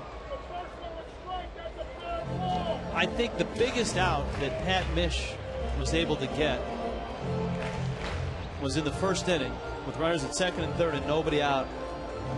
And that first pitch to Hanley Ramirez in which he popped out. And Hanley's had plenty of company. There have been some frustrating ABs. Ugla 3 times with 2 runners aboard has either popped out or flied out. But you get those 2 runs or even 1 run in that inning, and the whole tone of the day could be different.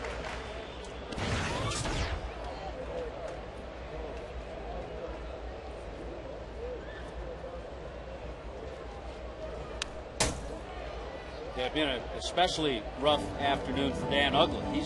He's left 6 men on base. Helms, Paulino, and Carroll. Remember, Cody Ross is not available. Nick Johnson is not available. Josh Johnson scratched from this start with the flu.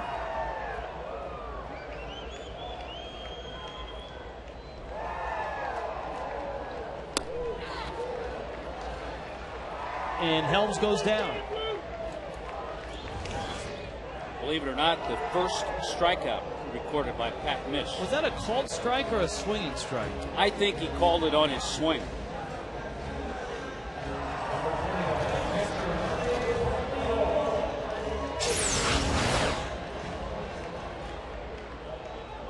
Yeah, it was a swing. Yep. Paulino has walked and bounced into a double play. Ronnie cranks that one to center. Pagan runs it down. 2 outs. Here comes Brett Carroll. What will the fall bring us? It'll bring us the 2009 Major League Baseball postseason on Fox and TBS. The excitement begins on October 7th with the division series on TBS.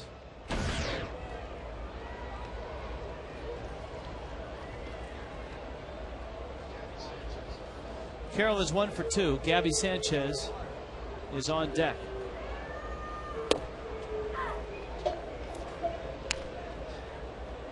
Pat Mish, I think you told the story the last time we saw him. Wasn't he the guy who was going to go to play soccer at Miami of Ohio, and they discontinued their program?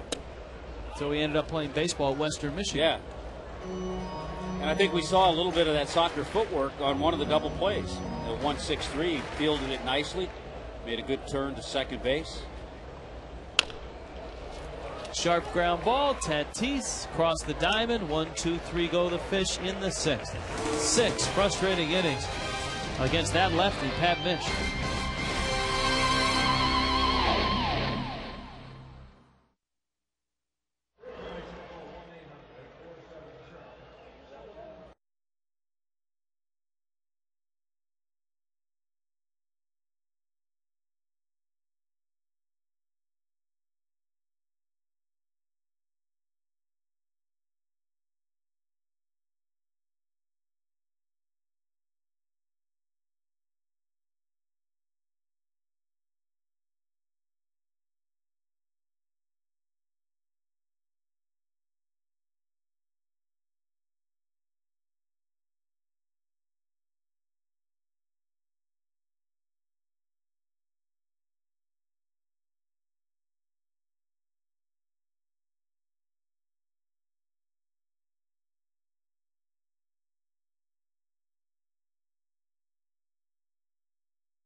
Interesting question. I know what my answer would be. I'm curious next week.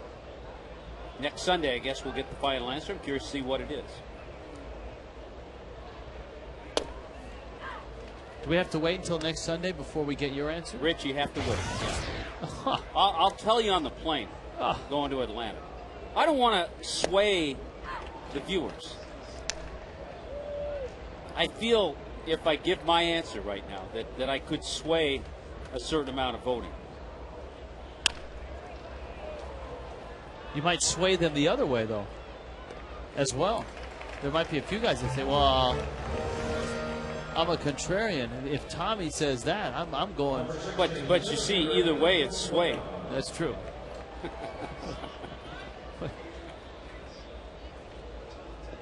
31,167 the attendance.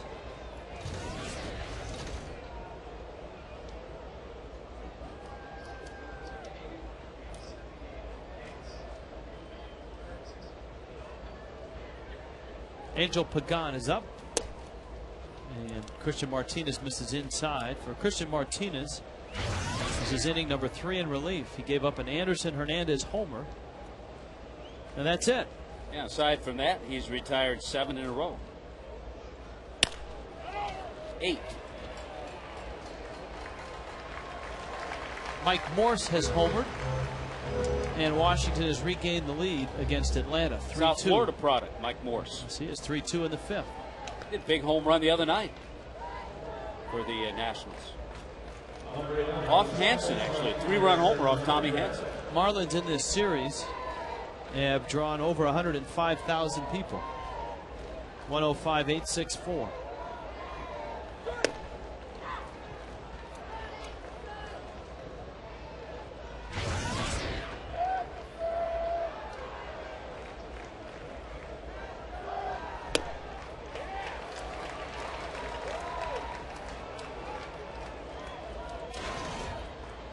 Hernandez home run in the 5th was to right field. He's walked and lined out. Cantu, Martinez, 1, 2, 3 go the Mets in the 7th. Still 4-0 New York.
Johnson, Sean West.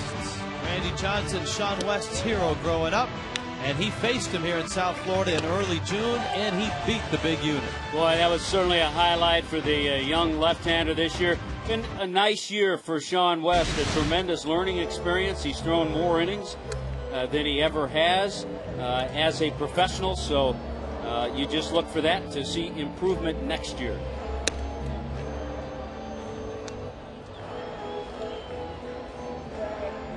You can lock in priority seating for the new Marlins ballpark today. Purchase a current Marlins season ticket plan for next year. And then you'll reserve your spot for priority seating. 1-877 Marlins, the number to call now. A season ticket for next year assures you of premium seating in the new ballpark.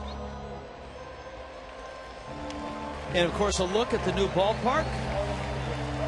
You know, when you look at that, and you and I get an opportunity, it would want me to get that premier seat locked in. I'd want to just pick out my spot. Okay, that's where I want to be. Now, as we watch this and go into the ballpark, where would you sit if you were to pick a seat in this new ballpark?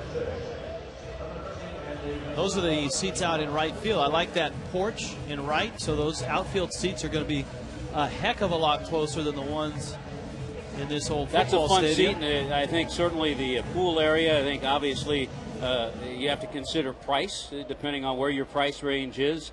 You want to be on the third base, first base side. You want to be behind home plate. That left field area looks terrific. Marlins going to pinch hit for Martinez, and they'll do it with Andy Gonzalez. Pat Mish misses down low. Mish worked a 1-2-3 inning in the sixth, his very first of the game. The rest of the ball game has been filled with missed opportunities by the Marlins. Well, he's only thrown 78 pitches. In the first 5 innings, the Marlins left 8 on base.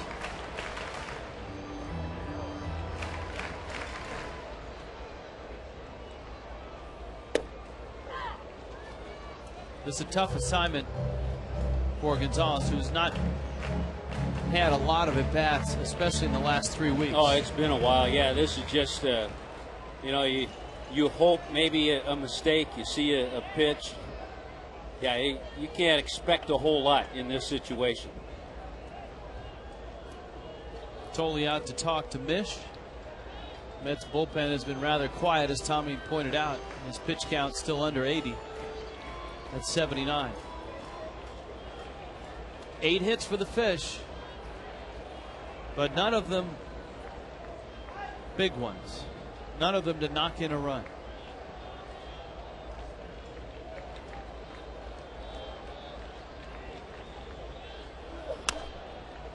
Gonzalez stays alive and fouls it off.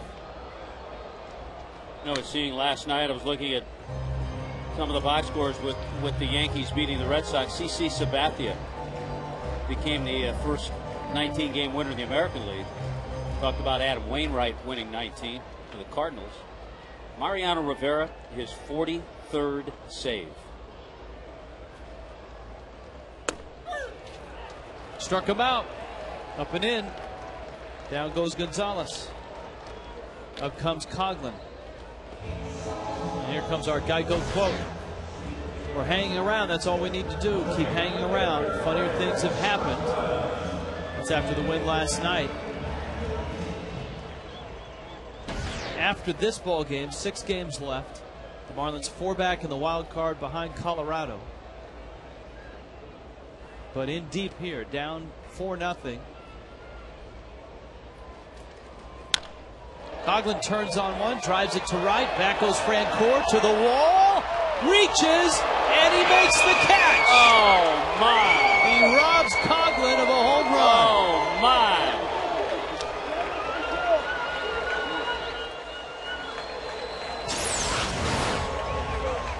Well, what an effort, what a play by Jeff Francoeur to take a ball that was over the fence.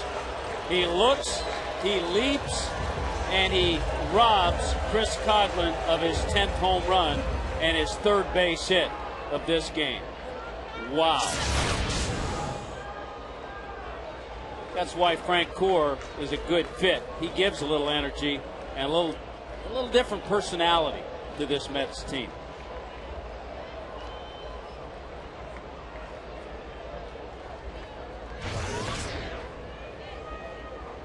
Cameron Maybin now.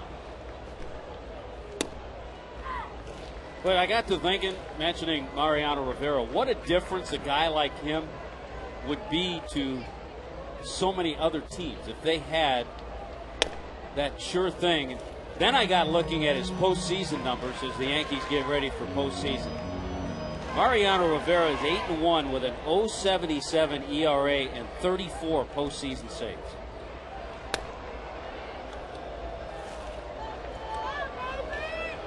A first ballot Hall of Famer for sure. Chris Coughlin. Boy, frustrating for Chris. I mean, all of a sudden he's back in a groove with some nice swings and just got totally robbed. Maybe a high chopper. He beat one of these out already. And Tatis just gets him by a step. The frustration continues for the Marlins. Pat Mish is sticking it in the Marlins' ear right now. That kept his shutout alive, too, that Francoeur catch. To the 8th we go. Another look at Jeff Francoeur.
Time now for the Stay in the Game hold of the day, brought to you by Just for Men Hair Color. All-time Marlins versus Mets. Braden Looper, Armando Almanza making that list. Guillermo Mota and Yorkis Perez bringing up the rear. Just as Miller relievers keep their team in the game, you too can stay in the game with Just for Men Hair Color. After 3 innings of 1-run relief for Christian Martinez, Dan Meyer out of the pen. This was a Chris Volstad start, 4 innings for Volstad. He gave up 3 runs.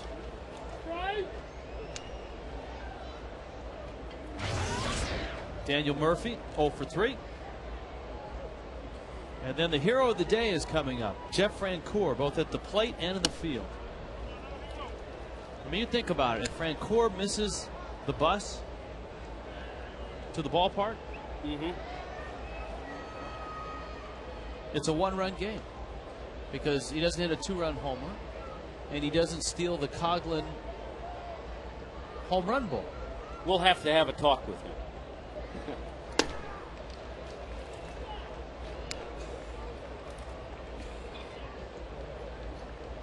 And a guy who's always up front in talking to us when we see him, when we saw him in a Braves uniform.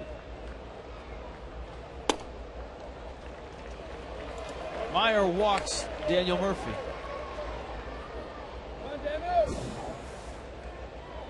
Of course, the Marlins not only down 4-0, but they're headed towards the back of the Mets bullpen, which is Francisco Rodriguez or Frank Rodriguez or K-Rod, or however you want to address him. Or Frankie.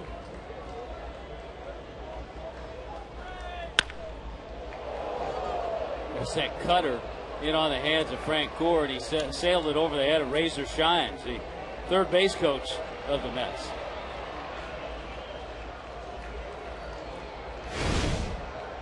This was the home run, the breaking ball that Volstad left out over the plate.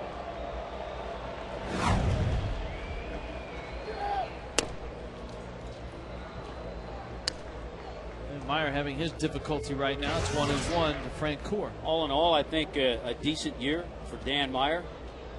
With those numbers against the Marlins. Close to 400 for Francoeur. Sometimes when a guy changes uniforms, things change a little bit. It hasn't messed up Francoeur. I mean, he hit the Marlins when he was with the Braves, and he's continued as a Met. I guess you could say it hasn't skewed his approach at the plate.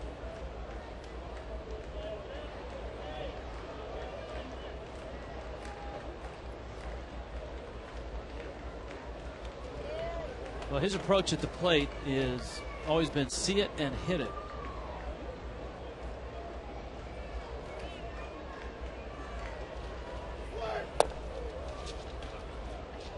That one almost got by Polino. 2-2. Marlins have got Hanley, Cantu, and Ugla coming up in the 8th. Without anybody throwing in the Mets bullpen, it looks like Mish is going to come back out, and why not? I mean, he shut them down for 7 innings.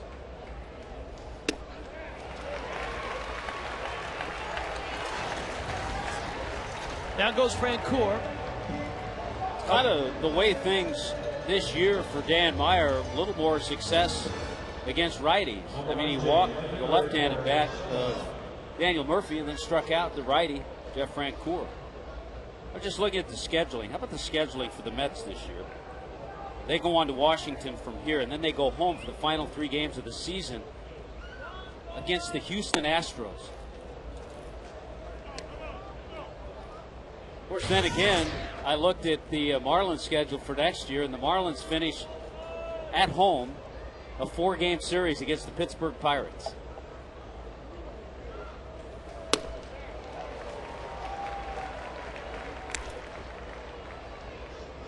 One and one.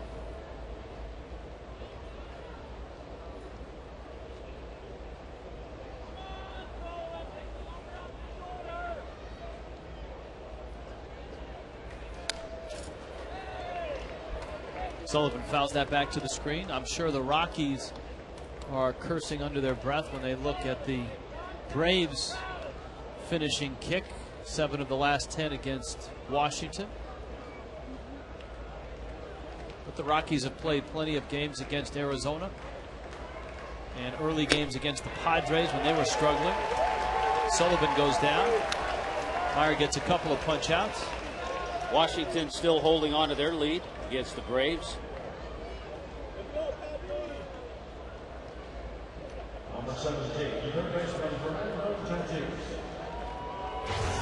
Do you realize that the San Diego Padres have a better record than the New York Mets?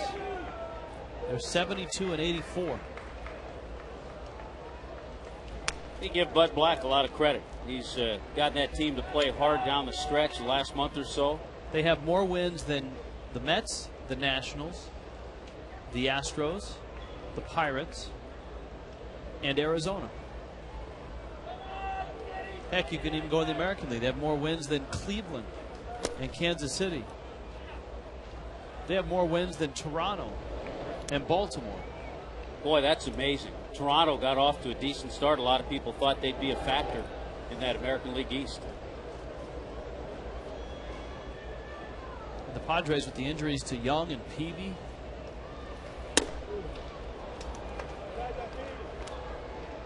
Got off to an awful start.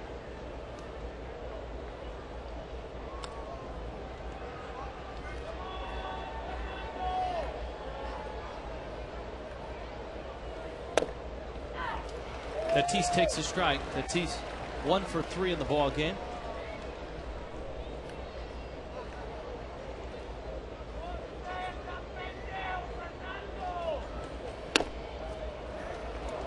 Meyer misses. Walks Tatis.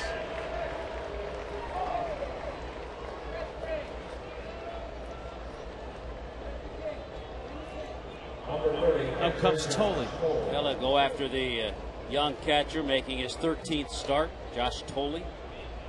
Hit .328 in the Eastern League this year.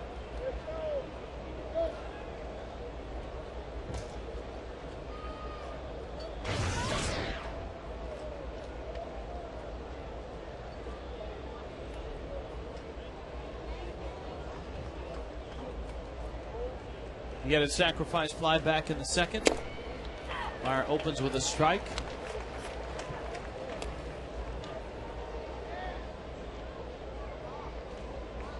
White Sox and Tigers 1-1 in the fifth. And the Twins are trailing Kansas City 3-0 in the third.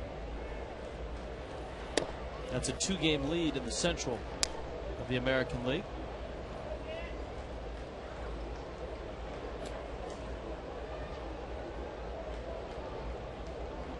Tigers at 83-71, the Twins 81-73. Ground ball, Meyer got his hand on it and knocks it down and gets the out. Marlins are down 4-0 in a game they must win.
They knew that they'd beaten Pat Mish before, but today Pat Mish has survived 7 innings, 3 double plays.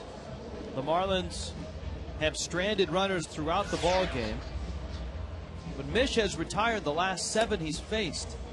One of those, of course, was Chris Coughlin's ball that was out of the ballpark for a brief second before Jeff Francoeur brought it back in on a run-saving catch in Wright. Tremendous leaping catch, and as Mish warms up and starts to work here in the bottom of the 8th inning, Jerry Manuel gets his bullpen going. So he's not going to waste a whole lot of time if the Marlins get a runner or 2 on base.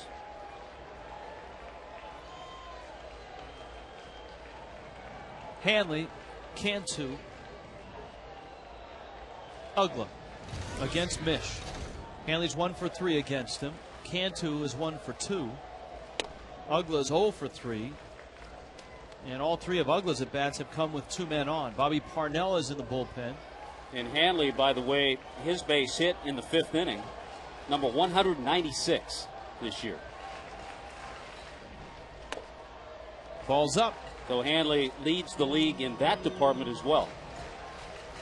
If the Marlins can chase Mish in this inning, one of the things it does is it allows Freddie deeper in the lineup to use a couple of pinch hitters off the bench that are left-handed bats. Ross Glode 1, John Baker another. 3-0. You got to get base runners, and you got to get started somehow. And you wonder how long a leash Mish will have.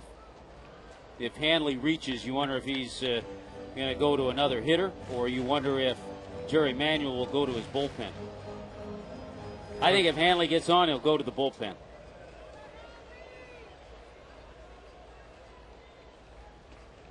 '91st pitch.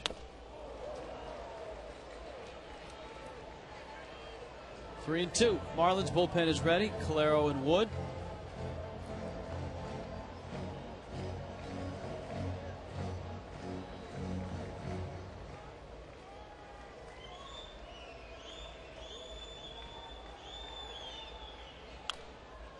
And he stays alive and fouls it back. They just started the ball game in Colorado with the Cardinals and the Rockies. Scoreless in the top of the first.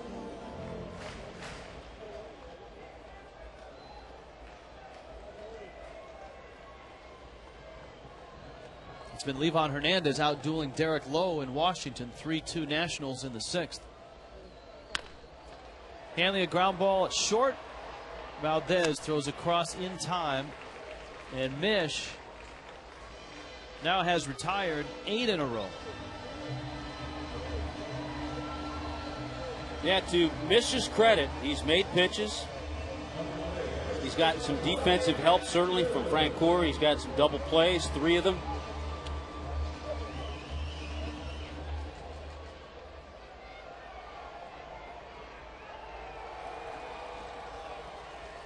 Cantu 1 for 2.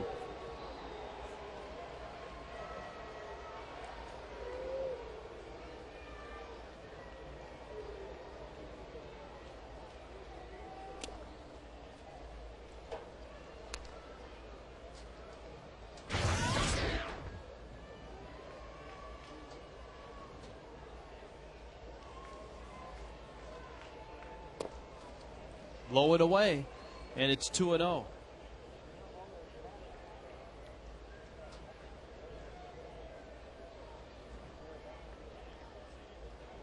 Cantu's hit now has him with hits in 4 consecutive games. 10 hits over those 4 games. Off the end of the bat, a squibber out to Hernandez. And the mystery of Pat Mish continues. That's easier than saying the Mish mystery.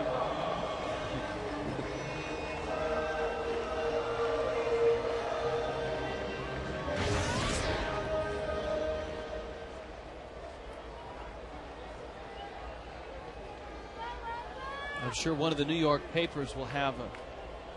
Well, you know what? The Mets aren't even getting headlines in those New York papers. I was going to say, yeah. It's kind of a sidebar.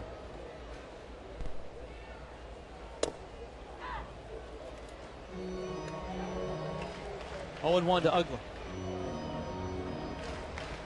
Popped out in the first and in the third. Fly to center in the fifth.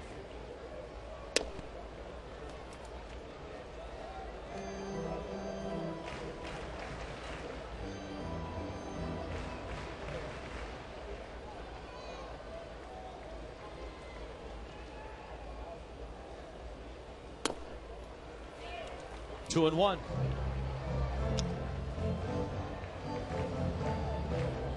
Yeah, you can see the headline in the New York Post.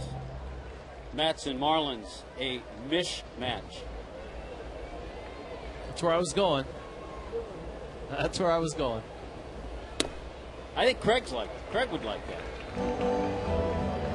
I think Craig still subscribes to the New York Post. I'm trying to think. Mish handles fish.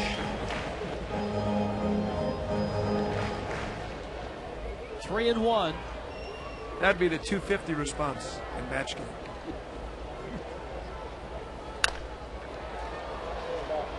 Ugla pops it first base side foul. Murphy comes back and makes the catch. So 4 times Ugla is gone down against Mish. 3 pop-ups and a fly ball.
Hope to keep it at 4-0. Tim Wood is charged with that, and then the Mets bullpen will probably take over. Now it looks like Jerry Manuel's going to allow Mish to go for the shutout. He's already established a career high with 8 innings, but he's on deck and the bullpen's quiet. He's thrown 101 pitches. And a strike. There's Mish, looking for his second major league win. Lined into right. Carroll picks it up. Valdez has a base hit. And Mish obviously coming up to bunt. Hey, log on if you want to play golf with Tommy Hutton. The Golf with Tommy Hutton package is available online through the 28th of September. It closes tomorrow. And there has been a bid, or a couple of bids on there already. Marlins.com/auction. Marlins.com/auction is where you go to put in a bid. And if you go to that spot, there's also details about the package. It's at the Parkland Golf and Country Club. You get to play golf with Tommy, with 2 of your friends. A threesome plays golf out there. You also get lunch as well out there. And the package includes 5 separate foursomes to... Dan, I have the golf visor. I'm ready already, and I'll be practicing soon. 5 foursomes to some of the terrific courses around South Florida. And you get a spot in the Marlins Golf Classic, which comes up in February 2010, the Celebrity Golf Classic, which is also at the Parkland Golf and Country Club. Marlins.com/auction. Just go on there and you can check out all the details and you can put in your bid. It's always an enjoyable day and a beautiful, beautiful golf course at Parkland. The proceeds go to the Marlins Community Foundation.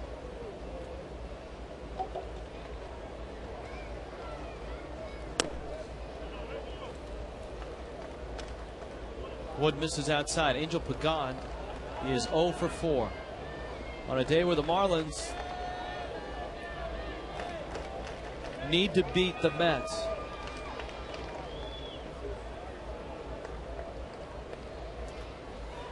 It's been an afternoon where the Marlins have had base runners but couldn't get them in. The Mets have been efficient. They got a 2-run homer from Francoeur. Francoeur took away a home run from Chris Coghlan. Boy, so much of it goes back to that first inning, when the Marlins got a single by Coghlan, a double by Maben, second and third, nobody out, and Mish got a couple of pop fly outs, a ground ball out. The Marlins didn't score.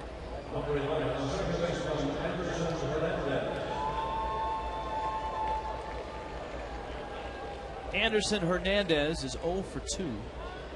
Or excuse me, is 1 for 3. I don't want to slight him his 3rd home run of the season. Yeah, ball that he hit very well of Christian Martinez. That was the only blemish on Martinez's 3 innings. This was a Volstad start in place of Josh Johnson.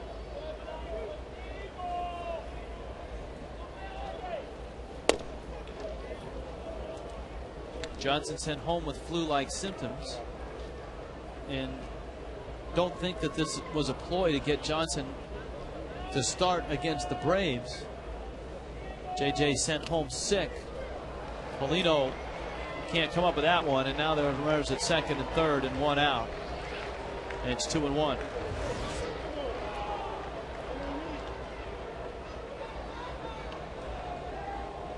Well, that wild pitch can really hurt, do a lot of damage. Looked like Ronnie Paulino tried to backhand it, didn't try to shift over. If he knocks it down, the runners can't advance. Now the infield has to come in.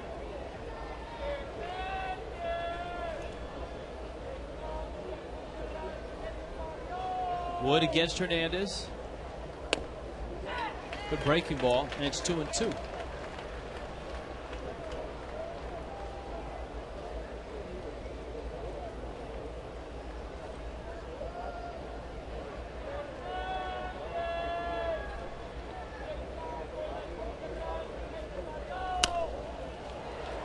Count stays at 2 balls and 2 strikes. What would happen in the big leagues if, say, a team had 10 or 12 guys sick?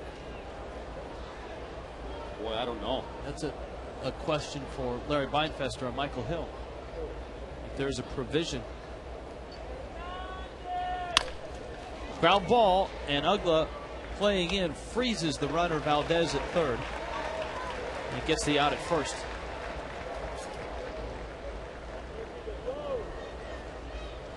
Daniel Murphy comes up, and he'll face Wood with 2 outs.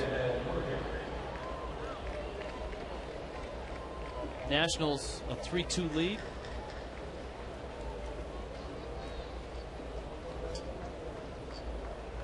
And Atlanta just got a run. 3-3 now, top 7. Now the Marlins are going to walk Murphy to pitch to Francoeur. Yeah, it's a percentage move, but it's a chancy move with the way Francoeur swung the bat.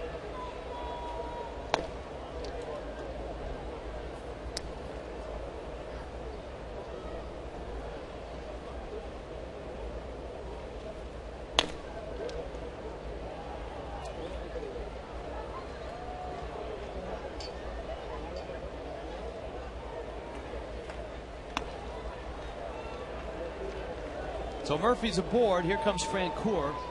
2 for 4, the 2-run homer and a single. And certainly a guy who knows Frenchie, as teammates call Jeff Francoeur, knows him as well as anybody. Freddie Gonzalez. Mark Wiley wants to make sure that everybody's on the same page with 2 outs, bags loaded. I think it was Freddie who started calling Jeff Francoeur Frenchie. It was. Freddie gave him that nickname.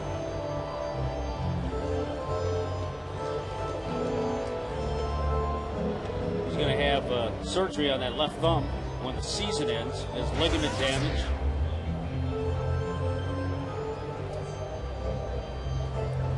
But he has made an impact on this game for sure.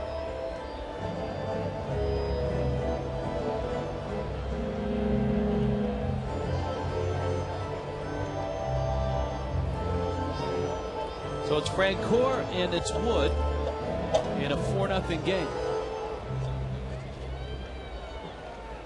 As we saw with Mish coming up and bunting and nobody up in the Mets pen, Pat Mish is going to come out and pitch in the bottom of the 9th.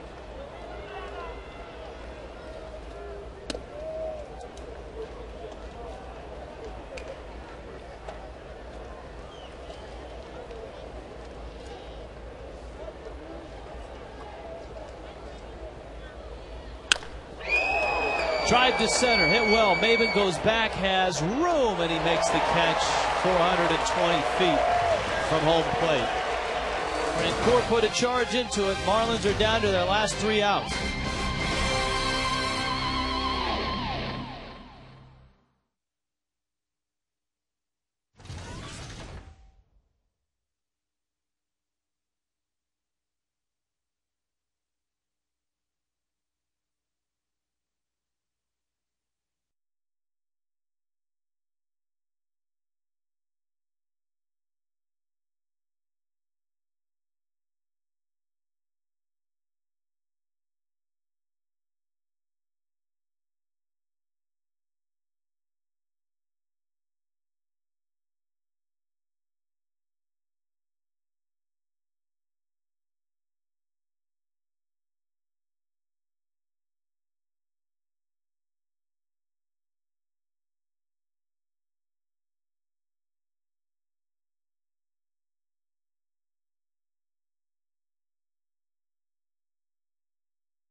10% on car insurance. Visit us at geico.com or call 800-947-AUTO. By Tobacco Free Florida. For more information, visit us on the web at tobaccofreeflorida.com and by Metro PCS. Get plans starting at just $30 a month.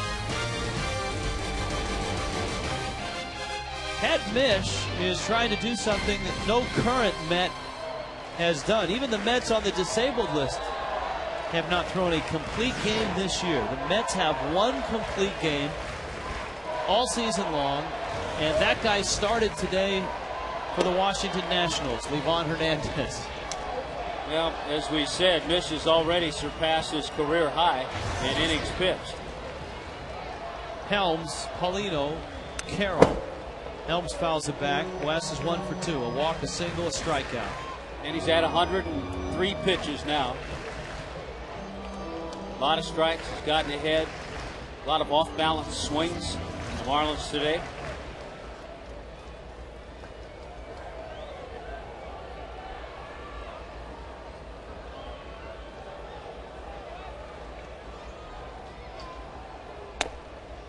Misses up. 1 and 2.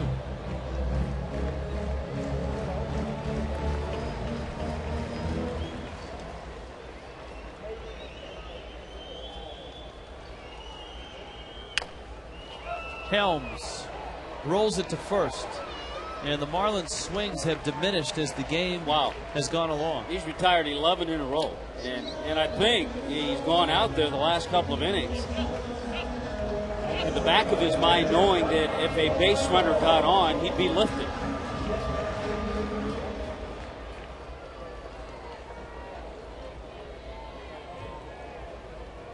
So here's Paulino. He is 0 for 2 with a walk.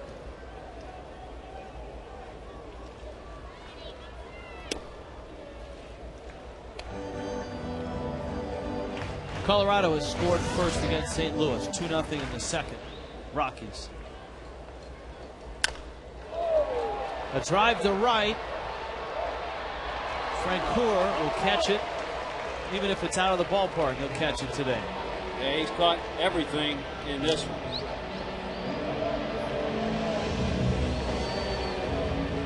So the Marlins down to their last out here. A loss would not eliminate them, but it would come darn close.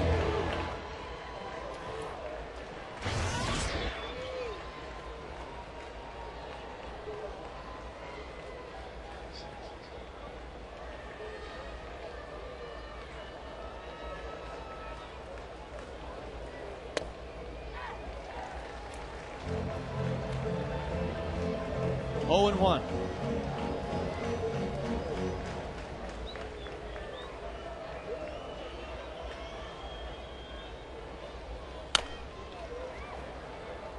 Mish has worked the corners. He'll tantalize you with the changeup out, and then like that, he'll cut the fastball in on your hands. He's done that all day. And we can say with great success.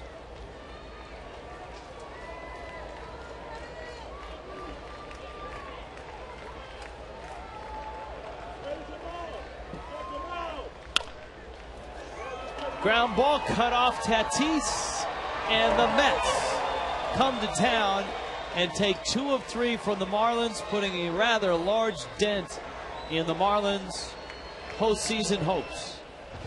The unlikeliest of guys to throw a complete game shutout, Pat Mish, goes the distance, and he does not give up a hit after the 5th inning. After the Marlins had stranded 8 in those first 5 innings, Mish comes in and retires the last 13 in a row. That's impressive. Marlins Live is coming up next.